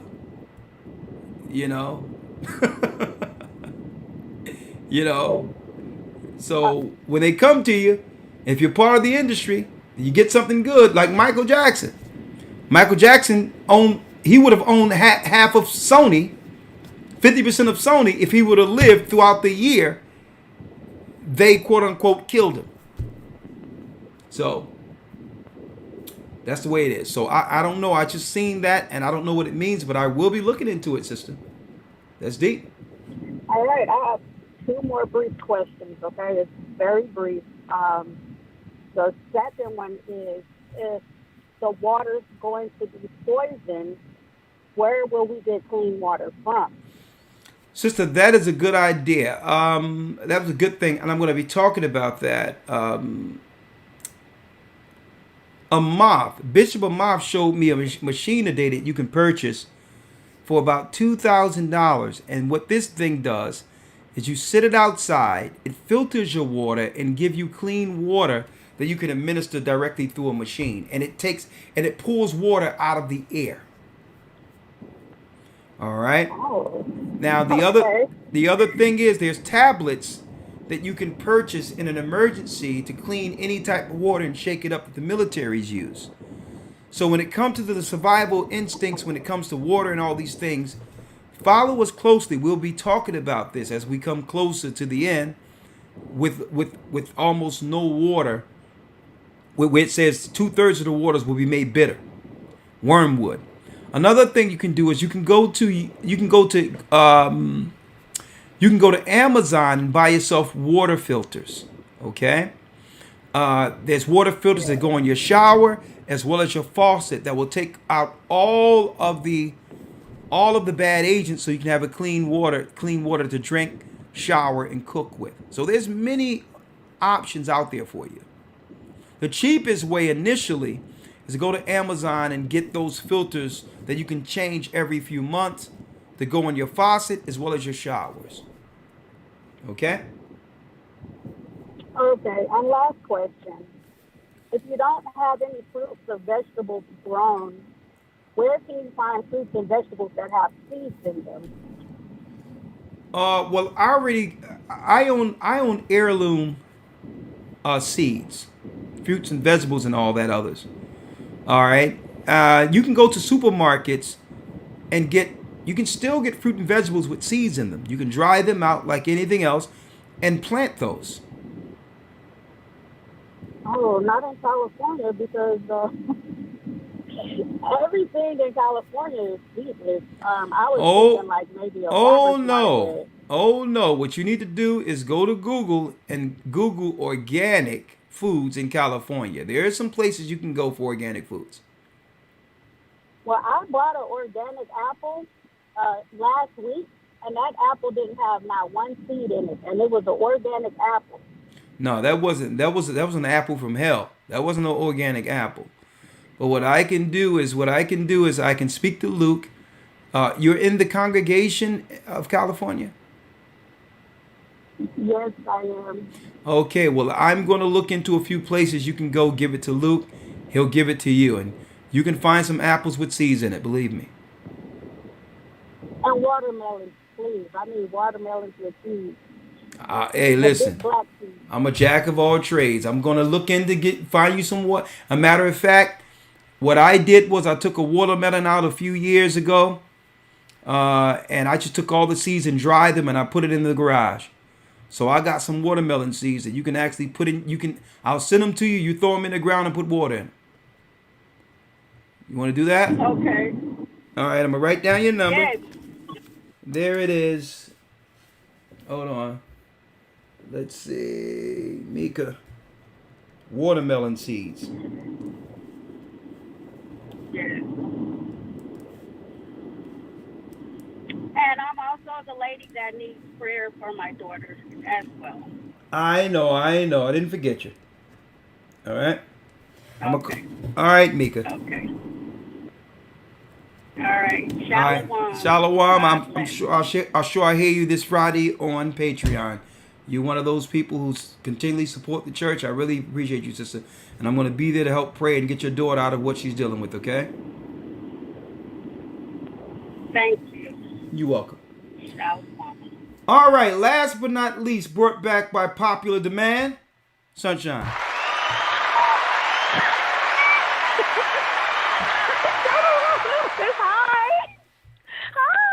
Hey, what's going on? Hi.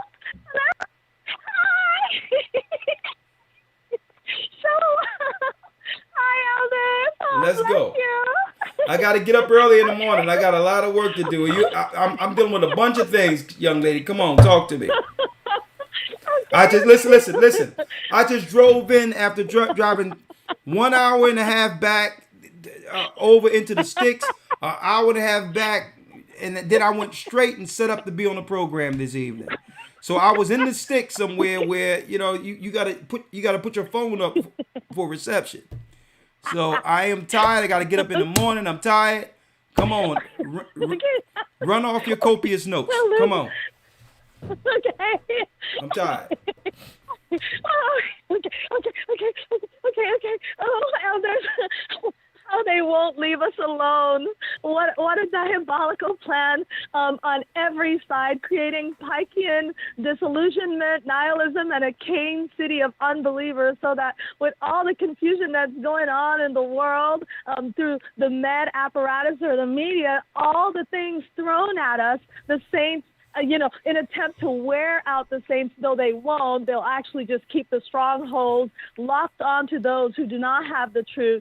Then the masses, these same masses, have no place to turn. They're running to and fro in every which way. And they who are shaky and built their houses on and hopes on sinking sand are now moved and shaken into whatever way the media wind blows, wherever the political alliances say to go. And all who waver can now easily join with the conspiring plan, one after the other, against the children of Israel. It's a whole world, a war against us, creating laws and divisions against us, monitoring our every move, our choices in every sector, telling us how we should run or govern ourselves, no matter, and they're not doing this to anyone else. So it is no doubt that with our people perpetually under a microscope and the focus of every lens on us, that we are indeed the children of Israel, no matter who froths at the mouth against it.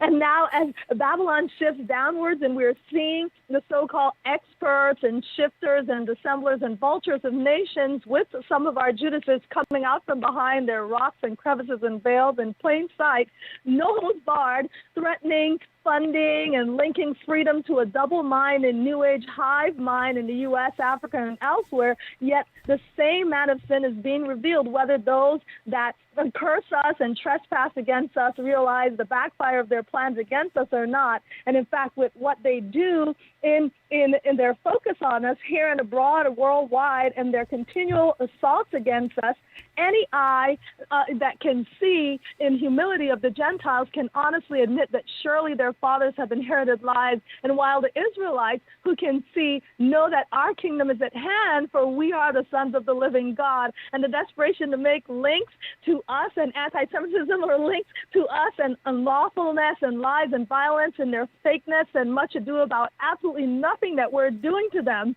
reminds that those in Christ that are going, we're going to be troubled continually by them no matter what, even though like the African president said, we just want to be left alone to find out for ourselves. But they also show that they're plumb out of ideas.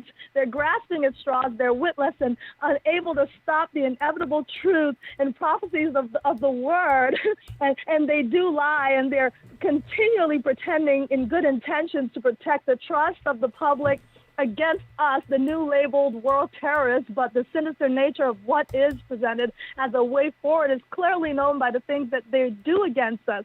But for the righteous, what we know to be true of the invisible are seen by the things that are made, male and female, the clean, the laws, the Sabbath, everything over the pagan traditions. For by grace, we know that what we worship is truth, and the wicked in their aberrant and vain worships to the fallen gods under Satan, unrepentant and proud, will fall. And Israel, Kwam Yashara. There it is. We don't envy the wicked. There it is. Our kingdom is here soon. Bless you. And you know what? She wrote all that down, folks. Very articulate, on point, and a great listener too. Praise the Most High. One day we're gonna bring her into Zoom. We're gonna figure out what's going on over there. We're gonna see what's going on with Sunshine. But we put a face, put a face with the jovial spirit. One of the days we're gonna have her on. Let me put it here.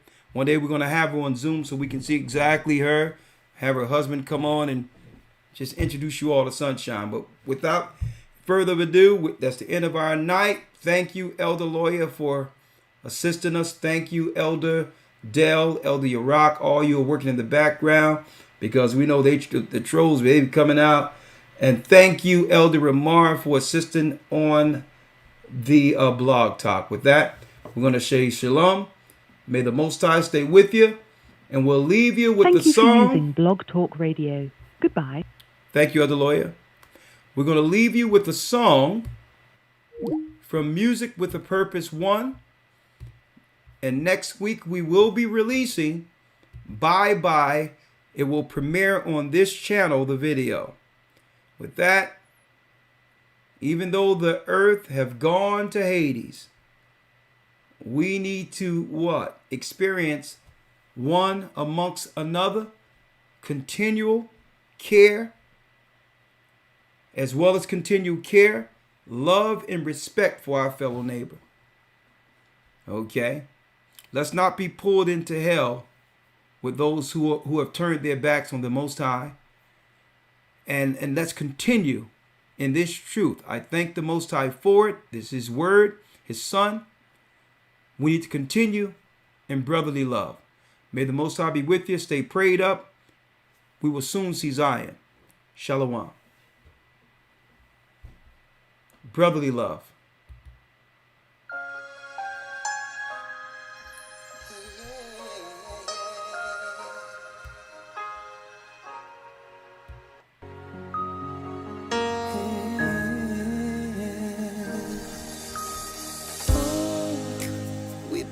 So much pain, life took us separate ways.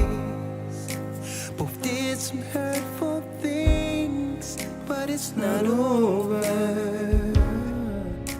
You know that we both care.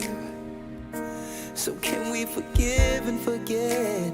I need you here. Remember the ups and downs, the trials. Good night, brothers and sisters.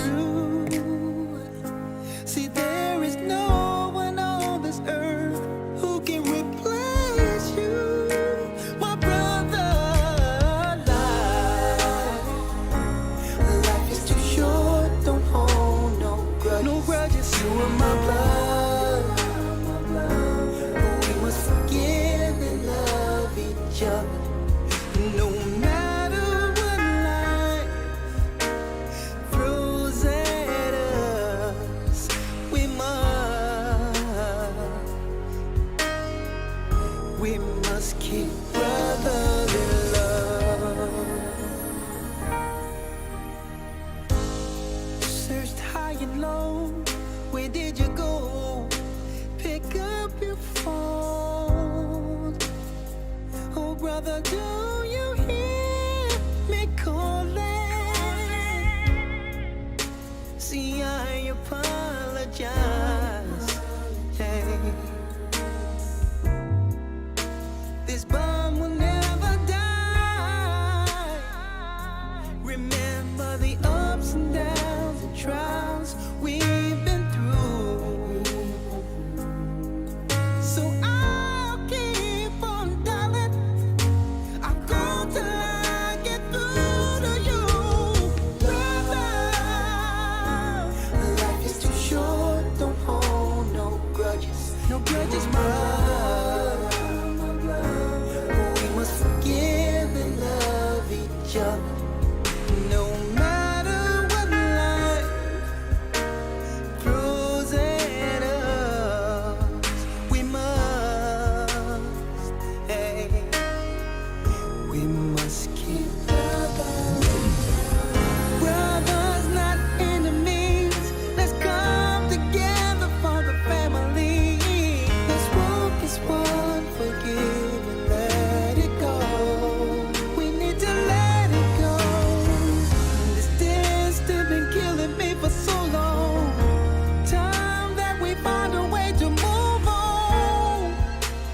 Starting today, 'cause our battles are in vain.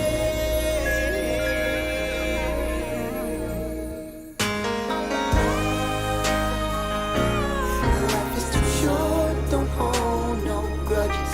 You are my blood. We must forgive and love each other.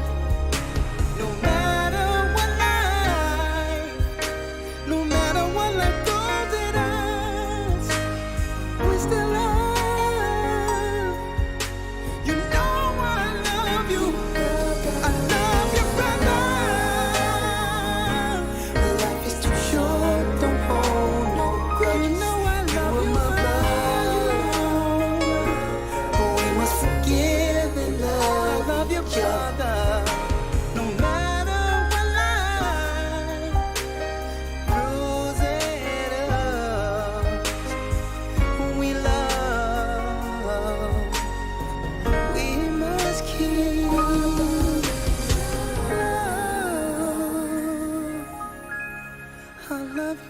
together.